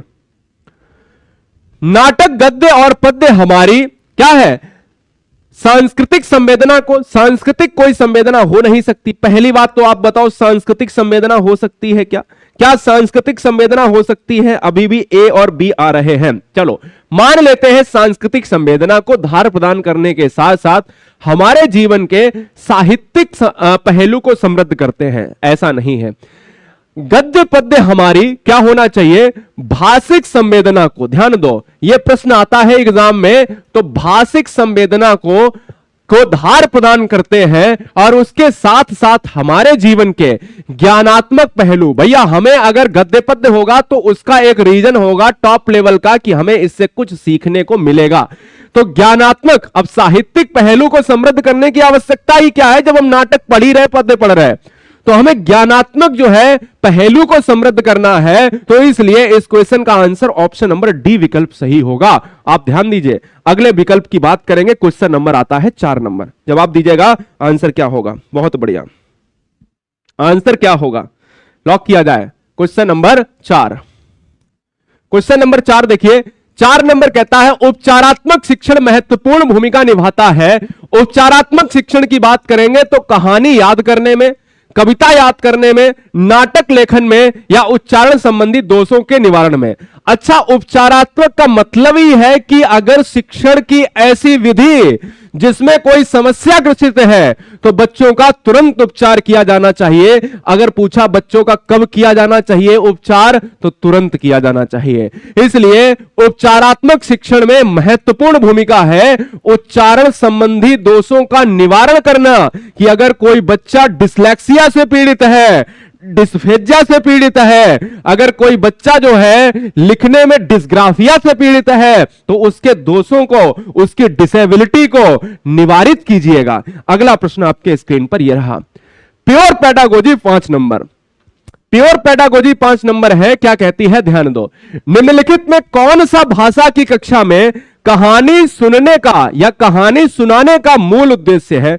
अगर एक क्लासरूम में 100 बच्चे बैठे हैं, 10 बच्चे बैठे हैं और एक टीचर यह कहता है कि कहानी या तो मैं सुनाऊंगा या तो आप लोग कहानी एक सुनाएंगे, एक बच्चा खड़ा हो जाएगा। तो यह बताओ कि क्लासरूम में एक लोग कोई कहानी सुना रहा है या खुद टीचर सुना रहा है। तो क्या है इसका उद्देश्य, बच्चों का मनोरंजन करना, बच्चों की कल्पना शक्ति का विकास करना, बच्चों में किसी वाक्य को सुनकर उसे दोहराने की क्षमता का विकास करना, या अनुशासन में रखना। प्यारे स्टूडेंट याद रखिएगा कि अगर कहानी सुनाएंगे तो कहानी सुनाने से मुख्य उद्देश्य क्या, अनुशासन होगा। क्या बच्चे को डंडे के बल पर आप जो है चुप करा रहे, अरे डंडे की बात ही नहीं करी गई है, कहानी से तो बच्चे और इंटरेस्ट जो है लेंगे क्लासरूम में। तो अनुशासन से क्या संबंध है, नहीं। बच्चों का मनोरंजन हो सकता है, बिल्कुल सही बात है, बच्चों में कल्पना शक्ति का विकास भी हो सकता है, लेकिन याद रखो कि दोहराने की जो क्षमता का विकास है ये नेगेटिव है, क्योंकि ये सीधे सीधे ये रटने की प्रवृत्ति की तरफ हमें ले जा रहा है।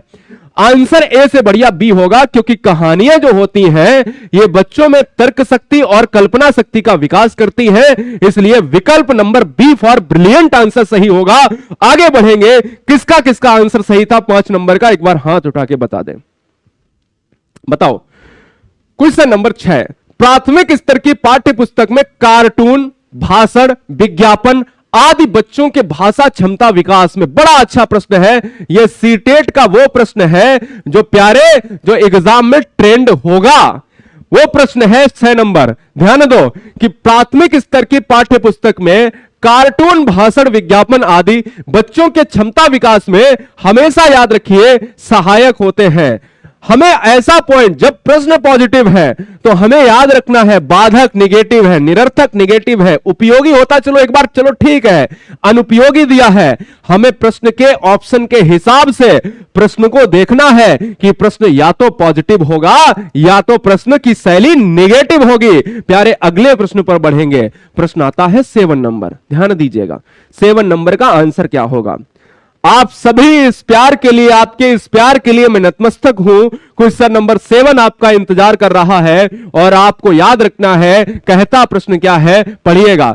7 नंबर का आंसर क्या हो सकता है, जवाब दीजिए। ए होगा, बी होगा, सी होगा, डी होगा। यानी भाषा की पाठ्य पुस्तक का निर्माण करते समय सबसे कम महत्वपूर्ण बिंदु क्या होगा, यहां पर आंसर करना है, इस क्वेश्चन का आंसर देना है। यह क्वेश्चन इतना आसान नहीं है। 100% बच्चों में 90% बच्चों का आंसर क्या होगा, 90% बच्चों का आंसर गलत होगा और 10% बच्चों का आंसर क्या होगा, सही होगा। इस 10% में आप जाओगे या 100% में जाओगे? बड़ा आसान नहीं है ये आसान नहीं है प्यारे, क्योंकि प्रश्न कहा है कि सबसे कम महत्वपूर्ण भाषा की विभिन्न छटाएं ये होनी चाहिए, अभ्यासों में वैविध्यतापूर्ण ये भी होना चाहिए, विषय वस्तु में वैविध्य ये भी होना चाहिए। लेकिन पाठों की संख्या से एक बच्चे को, एक टीचर को क्या मतलब है? जो SCERT NCERT कुछ भी ले लो दोस्तों, जो सिलेबस होगा उसका, उसके आधार पर ही तो चीजें होंगी। तो आंसर सी चला जाएगा। आइए अगला प्रश्न, निम्नलिखित में कौन सी किसी उत्तम पाठ्य पुस्तक का मूलभूत मानदंड नहीं है? बड़ा अच्छा प्रश्न है ये भी, क्योंकि 30 नंबर अगर मैथ आएगी जिसमें 15 नंबर क्वेश्चन पेडागोजी होगी और 15 में 5 क्वेश्चन से 7 क्वेश्चन ऐसे होंगे जहां पर क्वेश्चन का जो लेवल होगा वो निगेटिव में पूछा जाएगा। याद रखिए, प्रश्न कहता है कि निम्नलिखित में कौन सा किसी उत्तम पाठ्य पुस्तक का मूलभूत मानदंड नहीं है? पहला ऑप्शन है कि भाषा एवं शब्द भंडार, विषय वस्तु, शैली एवं योजना या मुद्रण एवं जिल्द चढ़ाना। अरे उत्तम पाठ्य पुस्तक का मूलभूत मानदंड, अगर उत्तम पाठ्य पुस्तक अगर नहीं है तो उस पर अगर जिल्द चढ़ा दो, पेपर हम लोगों ने खूब जिल्द चढ़ाए होंगे। आपको याद है ना, नई पुस्तकें आती थी, बोला पेपर चढ़ा लो ऊपर से, जो है जितनी बहनें हैं जितने भाई हैं, याद करो अपना पिछला समय कि नई किताबें आ रही, पढ़ना भले ही ना हो, लेकिन पहले जो है उसके ऊपर पेपर चढ़ाओ और उसके ऊपर स्टेपलर से जो है पॉलीथिन चढ़ाओ। कितने कितने लोगों ने किया है, कितने कितने लोगों ने किया है कि अगर कोई नई किताब आएगी तो इस पर जिल्द चढ़ा देना। अरे जिल्द चढ़ा देने से क्या ये बताओ पाठ्य पुस्तक अच्छी हो जाएगी? तो आंसर क्या हो जाएगा? आंसर प्यारे ये हो जाएगा, ऑप्शन नंबर ए हो जाएगा। क्या आप सबने किया है? अपन ने तो किया है, ठीक है ना। चलो अपन ने किया है, कभी कभी किया है। चलो बोलो नेक्स्ट क्वेश्चन 9 नंबर बताइए। 9 नंबर, उच्च प्राथमिक स्तर पर बच्चों की सृजनात्मक अभिव्यक्ति की दृष्टि से कौन सा प्रश्न सर्वाधिक प्रभावी है? आपको लॉक करना है। हाँ सर, देखो कितने हाथ खड़े हो गए कि सर किया है। बड़ा बढ़िया, बहुत बढ़िया, मजा आ गया। मतलब तुम लोग हमारे ही गोला से हो, अपने ही गोला से हो, है ना, अपनी पृथ्वी लोक से हो, समझ गए। चलो, कहता उच्च प्राथमिक स्तर पर बच्चों की सृजनात्मक अभिव्यक्ति की यानी क्रिएटिव अभिव्यक्ति बतानी है। कहता है कि कौन सा प्रश्न प्रभावी होगा? लेखक खान पान में बदलाव को लेकर चिंतित क्यों है? बड़ा अच्छा प्रश्न है। घर में बातचीत करके घर में बनने वाले पकवानों के बनने की प्रक्रिया बताइए। खान पान के मामले में स्थानीयता का क्या अर्थ है और खान पान बदलाव में कौन से फायदे? ये आज के क्रिएटिव माइंड से प्रश्न पूछा गया है। 9 नंबर को बहुत ध्यान से समझिएगा दोस्तों। आपको याद रखना है बड़े विकल्प में क्या है कि अगर किसी बच्चे की सृजनात्मक क्रिएटिविटी चेक करना है तो घर में बातचीत करके घर में बनने वाले जो पकवान है उनके नाम क्या है, उनका लिस्ट क्या है, उनको बनाने के लिए जो है सामग्री क्या है। समोसा अगर बनाया जाता है तो समोसा को कैसे बनाया जाता है? आंसर हमारा जाएगा बी। अगला प्रश्न है 10 नंबर, भाषा स्वयं एक सबसे ज्यादा पूछा जाने वाला प्रश्न, सीटेट का सबसे ज्यादा पूछा जाने वाला प्रश्न है। आपको यह बताना है, यह सीटेट वाले एग्जाम में देखने को मिलेगा। बहुत बढ़िया। कहता है कि भाषा स्वयं एक नियमबद्ध व्यवस्था है, तार्किक व्यवस्था है या फिर सरल व्यवस्था है या फिर जटिल व्यवस्था है? बताइए, जवाब दीजिएगा, बताइए। बहुत अच्छे, आवाज आ रही है? ठीक है।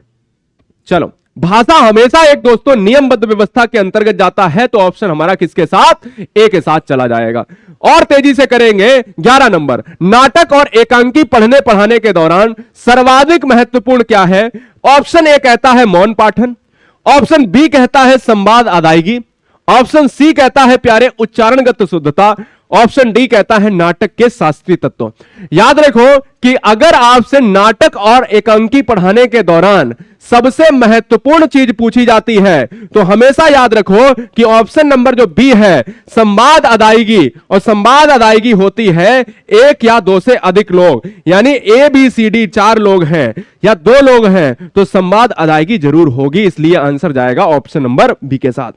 अगला प्रश्न आपके स्क्रीन पर है, कक्षा 8 के लिए साहित्य का चयन करते समय आप किस तत्व का सबसे ज्यादा महत्व देंगे या महत्व देंगी? बहुत अच्छा प्रश्न है। क्या रहस्य रोमांच होना चाहिए, क्या पशु पक्षी होना चाहिए, क्या परी की कथा होनी चाहिए, या राजा रानी की कथा होनी चाहिए? कौन सा सबसे ज्यादा साहित्य के लिए आप यहां पर ऑप्शन को चुनेंगे? बताओ। हां, देखो बड़ा आसान प्रश्न है कि देखो जब भी बात करेंगे राजा रानी, तो राजा रानी तो यार देखो, आवाज नहीं आ रही क्या? हाँ, राजा रानी की बात करेंगे तो प्यारे राजा रानी नहीं हो सकता।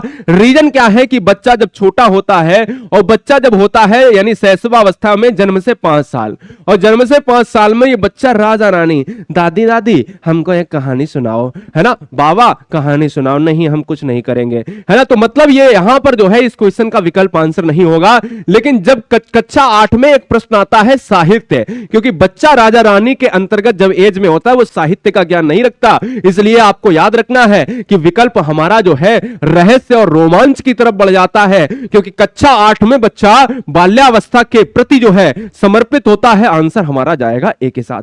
अगला प्रश्न है आपके स्क्रीन पर 13 नंबर, बताओ।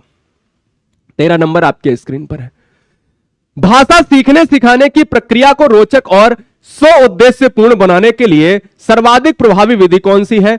कहानी कविता की पंक्तियां देखकर लिखना, टीवी धारावाहिकों के नाम लिखना, कक्षा के प्रिंट समृद्ध परिवेश का उपयोग करना, और पाठ्य पुस्तक के अभ्यास की बात करना। जब भी दोस्तों भाषा सीखने और सिखाने की प्रक्रिया रोचक बनानी है और उसका एक उद्देश्य पूर्ण भी होना चाहिए, तो हम ये कहते हैं कि कक्षा के प्रिंट समृद्ध परिवेश की बात करें तो यह उपयोग के अंतर्गत जाएगा। अगला प्रश्न है 14 नंबर। 14 नंबर देखिए, कहता है उन विज्ञापनों को इकट्ठा कीजिए, प्यारे उन विज्ञापनों को इकट्ठा कीजिए जो हाल ही के ठंडे पेय पदार्थों से जुड़े हैं, उनमें स्वास्थ्य और सफाई पर दिए गए ब्यौरा को छांटकर देखें कि हकीकत क्या है। बड़ा अच्छा प्रश्न है। विकल्प यह कहता है कि बच्चों को ठंडे पेय पीने की प्रेरणा देता है, बाहर की दुनिया को अत्यधिक महत्व देता है, बाहर की दुनिया और कक्षा को जोड़ता है, या बच्चों के लिए बहुत जटिल है। कमेंट कीजिएगा इस क्वेश्चन का जो आंसर है दोस्तों वो क्या होगा। देखिएगा कि कहता है कि उन विज्ञापन जो एडवर्टाइजमेंट होते हैं दोस्तों, कहता है कि उनको इकट्ठा कीजिए जो हाल ही के ठंडे पेय पदार्थों से जुड़े हैं, उनमें स्वास्थ्य और सफाई पर दिए गए ब्यौरा को छांटकर देखें कि हकीकत क्या है। कि जो अगर आपका कोल्ड ड्रिंक जो है एक प्रचार हो रहा है, तो कोल्ड ड्रिंक जो है पेपर में देखा और यह पता लगाओ कि कोल्ड ड्रिंक में जो है कौन से इंग्रेडिएंट्स हैं, क्या क्या मिला है और क्या क्या केमिकल है। क्या वो आपके स्वास्थ्य पर कोई नकारात्मक प्रभाव और सफाई पर नकारात्मक प्रभाव तो नहीं डालते? इससे क्या होगा, इससे जो है बाहर की दुनिया और कक्षा को जोड़ने में एक बढ़िया सा सकारात्मक परिवेश मिलेगा। तो इसलिए इस क्वेश्चन का आंसर सी होगा। अगला प्रश्न, उच्च प्राथमिक स्तर पर भाषा शिक्षण का एक अत्यंत महत्वपूर्ण उद्देश्य क्या है? अगर भाषा शिक्षण की बात करेंगे तो अत्यंत महत्वपूर्ण जो उद्देश्य है वो क्या होगा? पहला, कि समस्त हिंदी साहित्यकारों से परिचित कराना। समस्त हिंदी साहित्यकारों से परिचित कराना, क्या यह विकल्प ए जो है और बी हमारा लगता है कि मुझे लगता है कि सेम है? बताइए क्या सेम विकल्प है? व्याकरण के नियम सिखाना व प्रयोग करवाना, या विभिन्न कार्य क्षेत्रों से जुड़ी प्रयुक्तियों से अपरिचित कराना। क्या ये ए बी विकल्प सेम है? जल्दी से कमेंट कीजिएगा। चलो बताओ। तो देखिएगा जब भी बात करते हैं, समझो जब भी बात हम करते हैं, मान लो कि ए बी विकल्प सही है, सेम है, तो जब आपका प्राथमिक स्तर ना हो और प्राथमिक स्तर के आगे लगा हो उच्च प्राथमिक स्तर, अब हमें भाषा शिक्षण की बात करेंगे तो अत्यंत महत्वपूर्ण में याद रखना है कि जब बच्चा बड़ा होता है और भाषा सीखने के लिए बड़ी क्लास में जाता है तो उसको क्या है, उसको नियम को लिखाया जाता है, एक नियमबद्ध चीजों को बताया जाता है कि चीजें कैसे आगे बढ़ेंगी। और जब नियम उसको बताए जाते हैं, और नियम को कहा जाता है इंग्लिश में रूल्स कहा जाता है, और जब रूल्स कहा जाता है तो नियम और रूल्स पर जो डिपेंड होता है वो व्याकरण के नियम होते हैं, कि व्याकरण के नियम को उच्च प्राथमिक स्तर में ही करवाया जाता है। इसलिए इस विकल्प में व्याकरण जो है यहां पर उच्च प्राथमिक दृष्टि से सही हो जाएगा। तो कभी भी गलत नहीं करना, याद रखिए यह इंपॉर्टेंट प्रश्न था, क्योंकि प्राथमिक स्तर में यह विकल्प जो है सी नंबर डिलीट हो जाता, निगेटिव हो जाता, लेकिन उच्च प्राथमिक स्तर में यह विकल्प सी हमारा सही हो गया। आइए लास्ट के 10 क्वेश्चन करेंगे अपन, और 10 क्वेश्चन में पहला क्वेश्चन आपके स्क्रीन पर है और पहला क्वेश्चन आपके स्क्रीन पर बनता है मैथ्स का। ध्यान दो, मैथ्स को करेंगे केवल, और यह बताओ कि आपकी हिंदी पेडागोजी में अभी 15 क्वेश्चन में आपका जो स्कोर है वो कितना रहा है, जल्दी से कमेंट करके बताइए। और मैथ्स के 10 क्वेश्चन करेंगे, 10 क्वेश्चन में 5 क्वेश्चन कोशिश करो कि पेडागोजी में सही करने की कोशिश करो, मतलब 50% स्कोर आपसे चाहिए। और आपको हम यहां पर टारगेट देते हैं कि 10 प्रश्न हैं, सही करने हैं आपको 5। टाइम आपके पास है 5 मिनट, टाइम आपके पास है 5 मिनट, जवाब दीजिएगा। बहुत तेजी से कराएंगे क्योंकि इसके बाद जस्ट क्लास लगेगी और तुरंत आपको लाइव क्लास मिलेगी। पहला प्रश्न क्या है, ध्यान दीजिएगा। माध्यमिक और उच्च माध्यमिक विद्यालय में ऐसा देखा गया कि गणित में लड़के लड़कियों से बेहतर प्रदर्शन करते हैं। इस परिस्थिति का समालोचनात्मक विश्लेषण इस ओर इशारा करता है कि इसका कारण क्या हो सकता है। प्यारे, कि माध्यमिक स्तर, छोटी कक्षाओं में नहीं, बड़ी कक्षाओं में, उच्च स्तर नहीं और उच्च स्तर में यह देखा गया कि गणित में लड़कियों से बेहतर लड़के, यानी जो लड़के हैं, लड़के लड़कियों से बेहतर प्रदर्शन करते हैं। मेरी बात समझो कि लड़के जो है वो गणित में लड़कियों से अच्छे नंबर लाते हैं। और इस परिस्थिति का समालोचनात्मक विश्लेषण किस ओर इशारा करता है? लड़कियां गणितीय तर्क वितर्क करने में असमर्थ होती हैं, ऐसा कभी ऑप्शन नहीं मारना, क्योंकि यह लैंगिक भेद की बात करता है, लैंगिक पूर्वाग्रह, यह आंसर नहीं होगा। गणित का ज्ञान लड़कियों के लिए नहीं है, यह भी विकल्प गया, यह भी। क्या कोई लड़की गणित नहीं सीख सकती? बोलो, क्या आपको अगर गणित नहीं आती, किसी बहन कहेगी कि हमें सर गणित नहीं आती है, तो सबको नहीं आती? नहीं, हर लड़की गणित सीख सकती है, हर लड़का, क्योंकि सीखने में कोई भी लिंग मतलब मायने नहीं रखता है। आंसर हमारा ए गया, बी गया। सामाजिकरण की प्रक्रिया है, और पता है कि सामाजिकरण की प्रक्रिया में अधिकतर लड़कियों को यह बोध करवाया जाता है कि गणित एक पुरुष का क्षेत्र है, अतः कठिन है दोस्तों। तो इसलिए मैं आपको बताऊंगा कि इस क्वेश्चन का विकल्प सी ही सही होगा, कि आपको चिल्ला चिल्ला कर बताया जाता है कि तुम गणित मत लेना, लड़कियां गणित नहीं सीख पाती हैं, और लड़के गणित के लिए साइंस लेंगे और लड़कियां लेंगी बायोलॉजी लेंगी। यह एक सामाजिक अवधारणा है जो एक गलत है, क्योंकि इसमें मेल और फीमेल में यहां पर अलगाव प्रदर्शित किया जाता है। आंसर जाएगा सी के साथ। अगला, सेकंड, राष्ट्रीय पाठ चर्चा रूपरेखा 2005 के अनुसार गणित के आकलन में क्या शामिल होना चाहिए? ए विकल्प, विद्यार्थियों के अंकों के अनुसार उन्हें वरीयता क्रम देना। बी कहता है अवधारणात्मक समझ और समस्या समाधान कौशल के अर्जन के आधार पर विद्यार्थियों की प्रगति करना, कि अगर अवधारणात्मक समझ जो बच्चे ने एक मानसिक स्तर पर समझ बनाई है उसको समझे, और उसमें अगर कोई भी विसंगति आती है, समस्या आती है, तो समाधाक के रूप में, ध्यान दो एक शब्द, समाधाक के रूप में समस्या का समाधान करें। सी कहता है कि प्रक्रिया और सूत्रों और फार्मूला का ज्ञान जो है उसका टेस्ट लेना, और कहता है कि विद्यार्थियों की त्रुटि रहित गणना करने में इसकी जो है क्या करें, योग्यता की जांच करें। तो बताइए क्वेश्चन नंबर 2 का जो है आंसर क्या होगा? ऑप्शन आपको बता दिए।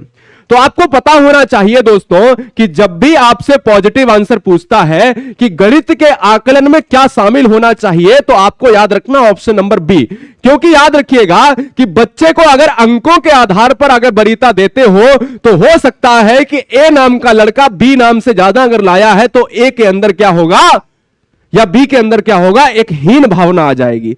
तो अंकों के अनुसार नहीं, आंसर अवधारणात्मक समझ और समस्या समाधान कौशल के अर्जन के आधार पर विद्यार्थियों की प्रगति करना, क्योंकि एक टीचर क्या करेगा, आकलन करेगा, असेसमेंट करेगा, सारी चीजों की बात करेगा।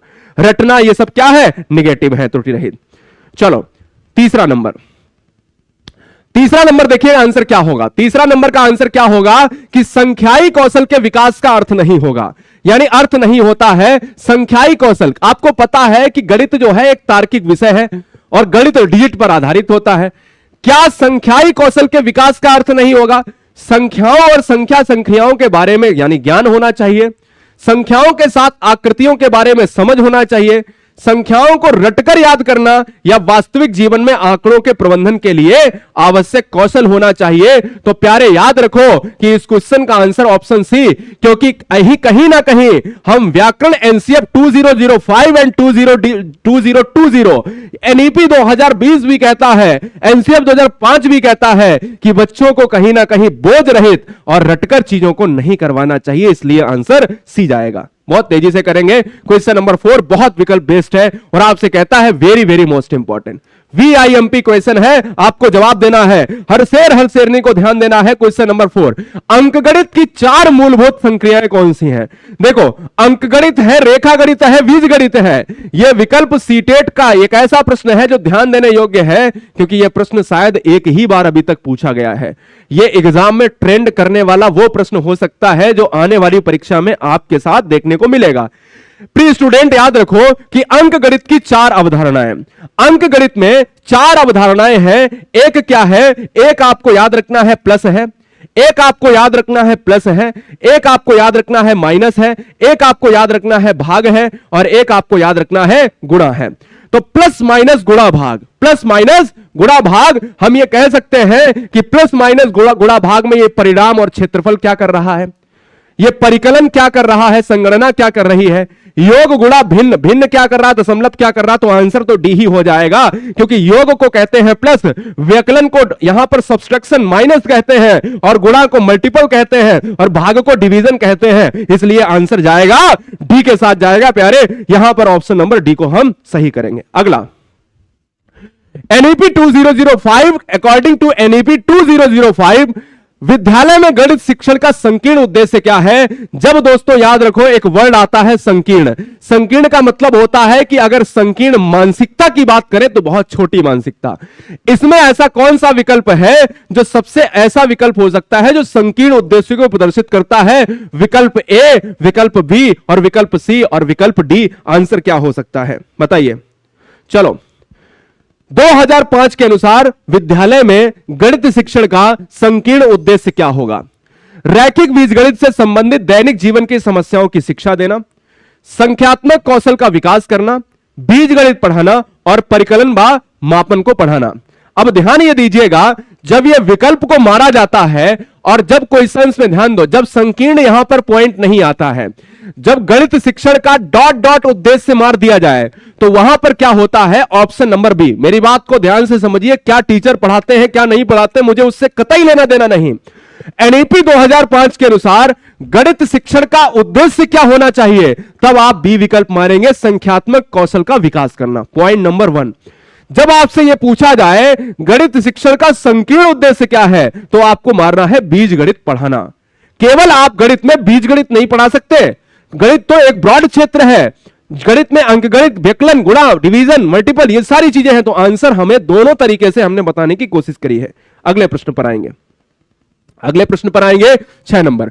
गणित की शिक्षा का मुख्य ध्येय क्या है? आप समझिएगा कि गणित की शिक्षा का मुख्य ध्येय क्या? ज्यामिति के प्रमेय और उनके प्रमाणों को स्वतंत्र रूप से सृजन करना, विद्यार्थी को गणित समझने में सहायता करना। यह भी सही लग रहा, यह भी सही लग रहा, क्योंकि ज्यामिति के लिए आप वैन हीले पढ़ते हो, और वैन हीले को हम सारी चीजों में हम कहते हैं कि चरण इतना, चरण 0 से स्टार्ट होता है ना। तो वैन हीले भी किस में आते हैं? गणितीय संक्रिया में आते हैं। और गणित समझने में सहायता करने के लिए एक शिक्षण जो है शिक्षण पद्धति से करता है, यह भी सही हो सकता है। उपयोगी क्षमताओं को विकसित करना या बच्चों की गणितीय प्रतिभाओं का विकसित करना। मैं कहता हूं ये तो चारों विकल्प ऐसे लग रहे हैं, लेकिन आपको याद रखना है कि गणित का मुख्य उद्देश्य रहना चाहिए। जो आंसर क्या हो सकता है कि ऑप्शन सी में और ऑप्शन डी में यहां पर मार पड़ेगी, क्योंकि हम कहेंगे कि गणित की बात की गई, और ज्यामिति तो तुरंत कट जाएगा। अगर ज्यामिति लेते तो बीजगणित, अंकगणित, रेखागणित कहां चले जाते? ये भी तो विकल्प है ना।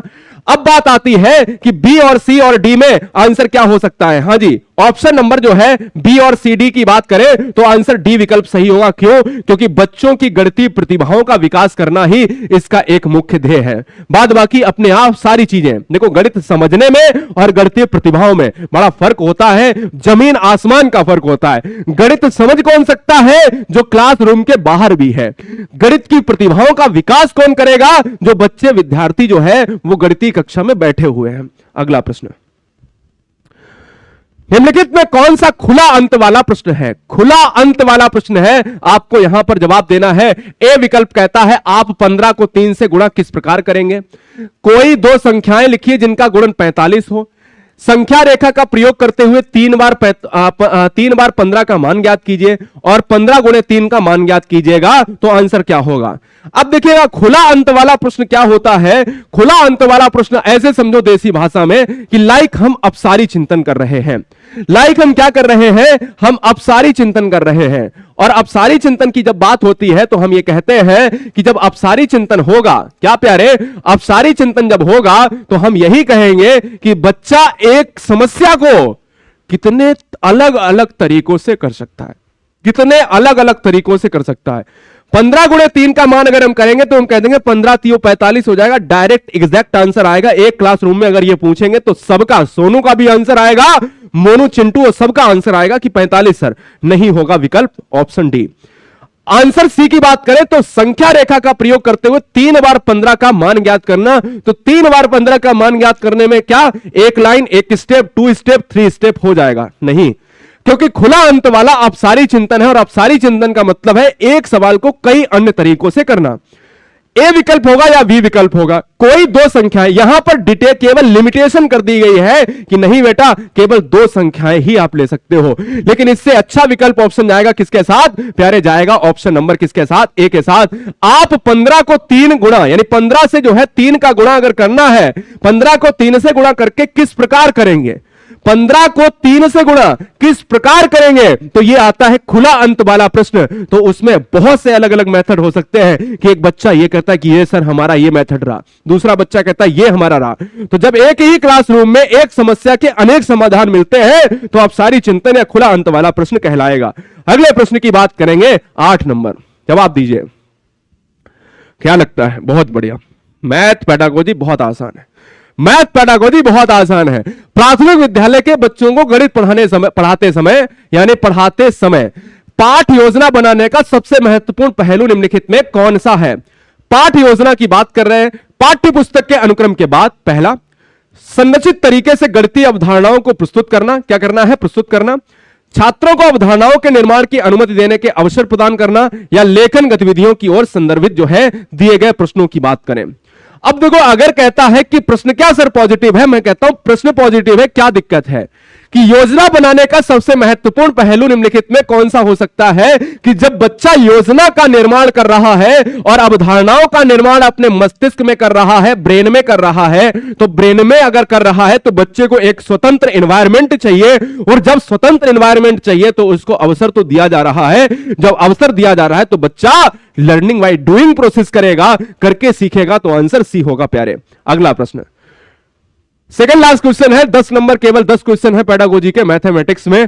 निम्नलिखित में कौन रचनावादी गणित कक्षा की विशेषता नहीं माना जा सकता? यानी रचनावादी गणित कक्षा। रचनावादी का मतलब होता है कि एक क्रिएटिव क्लासरूम, मतलब उस क्लासरूम में बच्चे सक्रिय रूप से भाग लेते हैं। एक क्रिएटिव क्लासरूम का मतलब है कि बच्चा बहुत अलग है।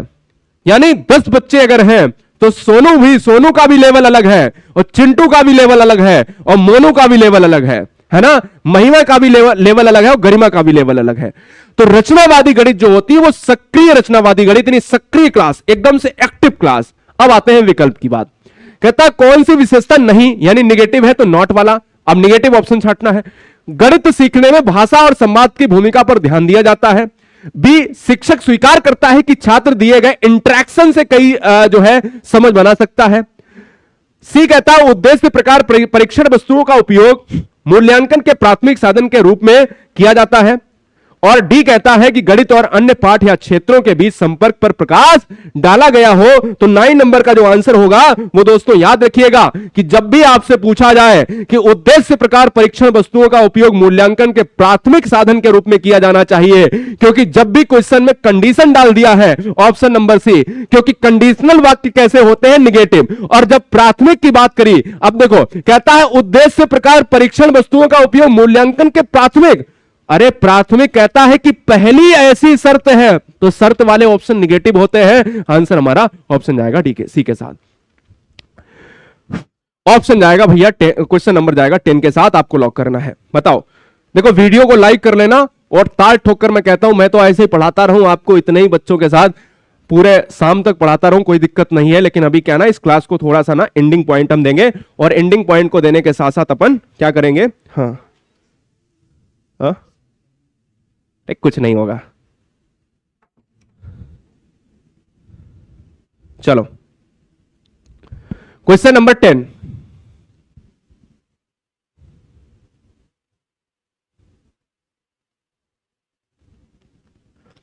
चलो, निम्नलिखित में कक्षा में हो रहे कौन सा कार्य एक गतिविधि है।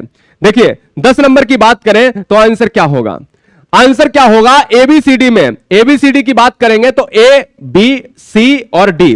कहता है कि निम्नलिखित में कक्षा में हो रहे कौन सा एक कार्य की जो है गतिविधि नहीं है, बच्चों द्वारा श्यामपट्ट से नकल करना, बी विकल्प कहता है बच्चों का अन्वेषण में लगाना, शिक्षक समझते हैं कि प्रश्न कैसे हल करें, और बच्चों द्वारा कविता के रूप में गिनती का वाचन करना। 10 नंबर का जो आंसर होगा दोस्तों वो किसके साथ जाएगा, तो हम ये कहते हैं कि कौन सा एक कार्य गतिविधि है। जब गतिविधि की बात करेंगे तो नकल करना क्या होता है हमारा प्यारे, यानी अगर कोई भी चीज अगर हम नकल कर रहे हैं तो क्या हो जाएगा, हमारा एक निगेटिव पॉइंट है। बी कहता है कि अन्वेषण में लगना, और कहता है कि भैया प्रश्न को हल कैसे करें। यह भी बड़ा अच्छा प्रश्न है कि अगर कोई भी कार्य है तो उसका गतिविधि, याद रखो कि शिक्षक समझते हैं कि प्रश्न जो है कैसे हल करें।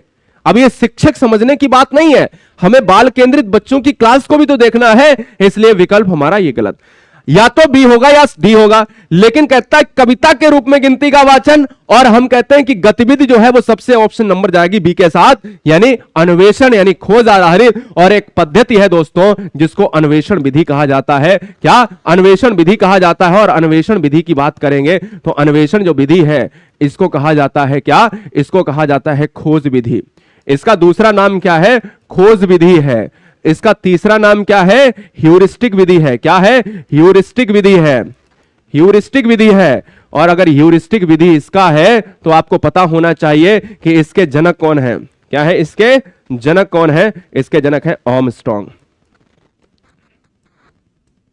क्या है, आर्मस्ट्रांग है। और अगर आर्मस्ट्रांग है तो याद रखिएगा अन्वेषण विधि, खोज विधि, ह्यूरिस्टिक विधि ये एक ही चीज है, और इन सबका एक ही आंसर होता है आर्मस्ट्रांग।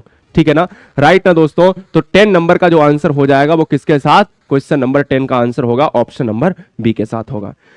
तो गुरुजी वर्ल्ड एग्जाम स्टडी में जितने परिवार थे उन्होंने, हमने कितने क्वेश्चन किए, 15 सीडीपी किए हैं, 15 किए हैं अपन ने ईवीएस किए हैं, प्योर पेडागोजी की है 15 किए हैं अपन ने हिंदी किए हैं, और 10 क्वेश्चन किए हैं मैथ्स की प्योर पेडागोजी।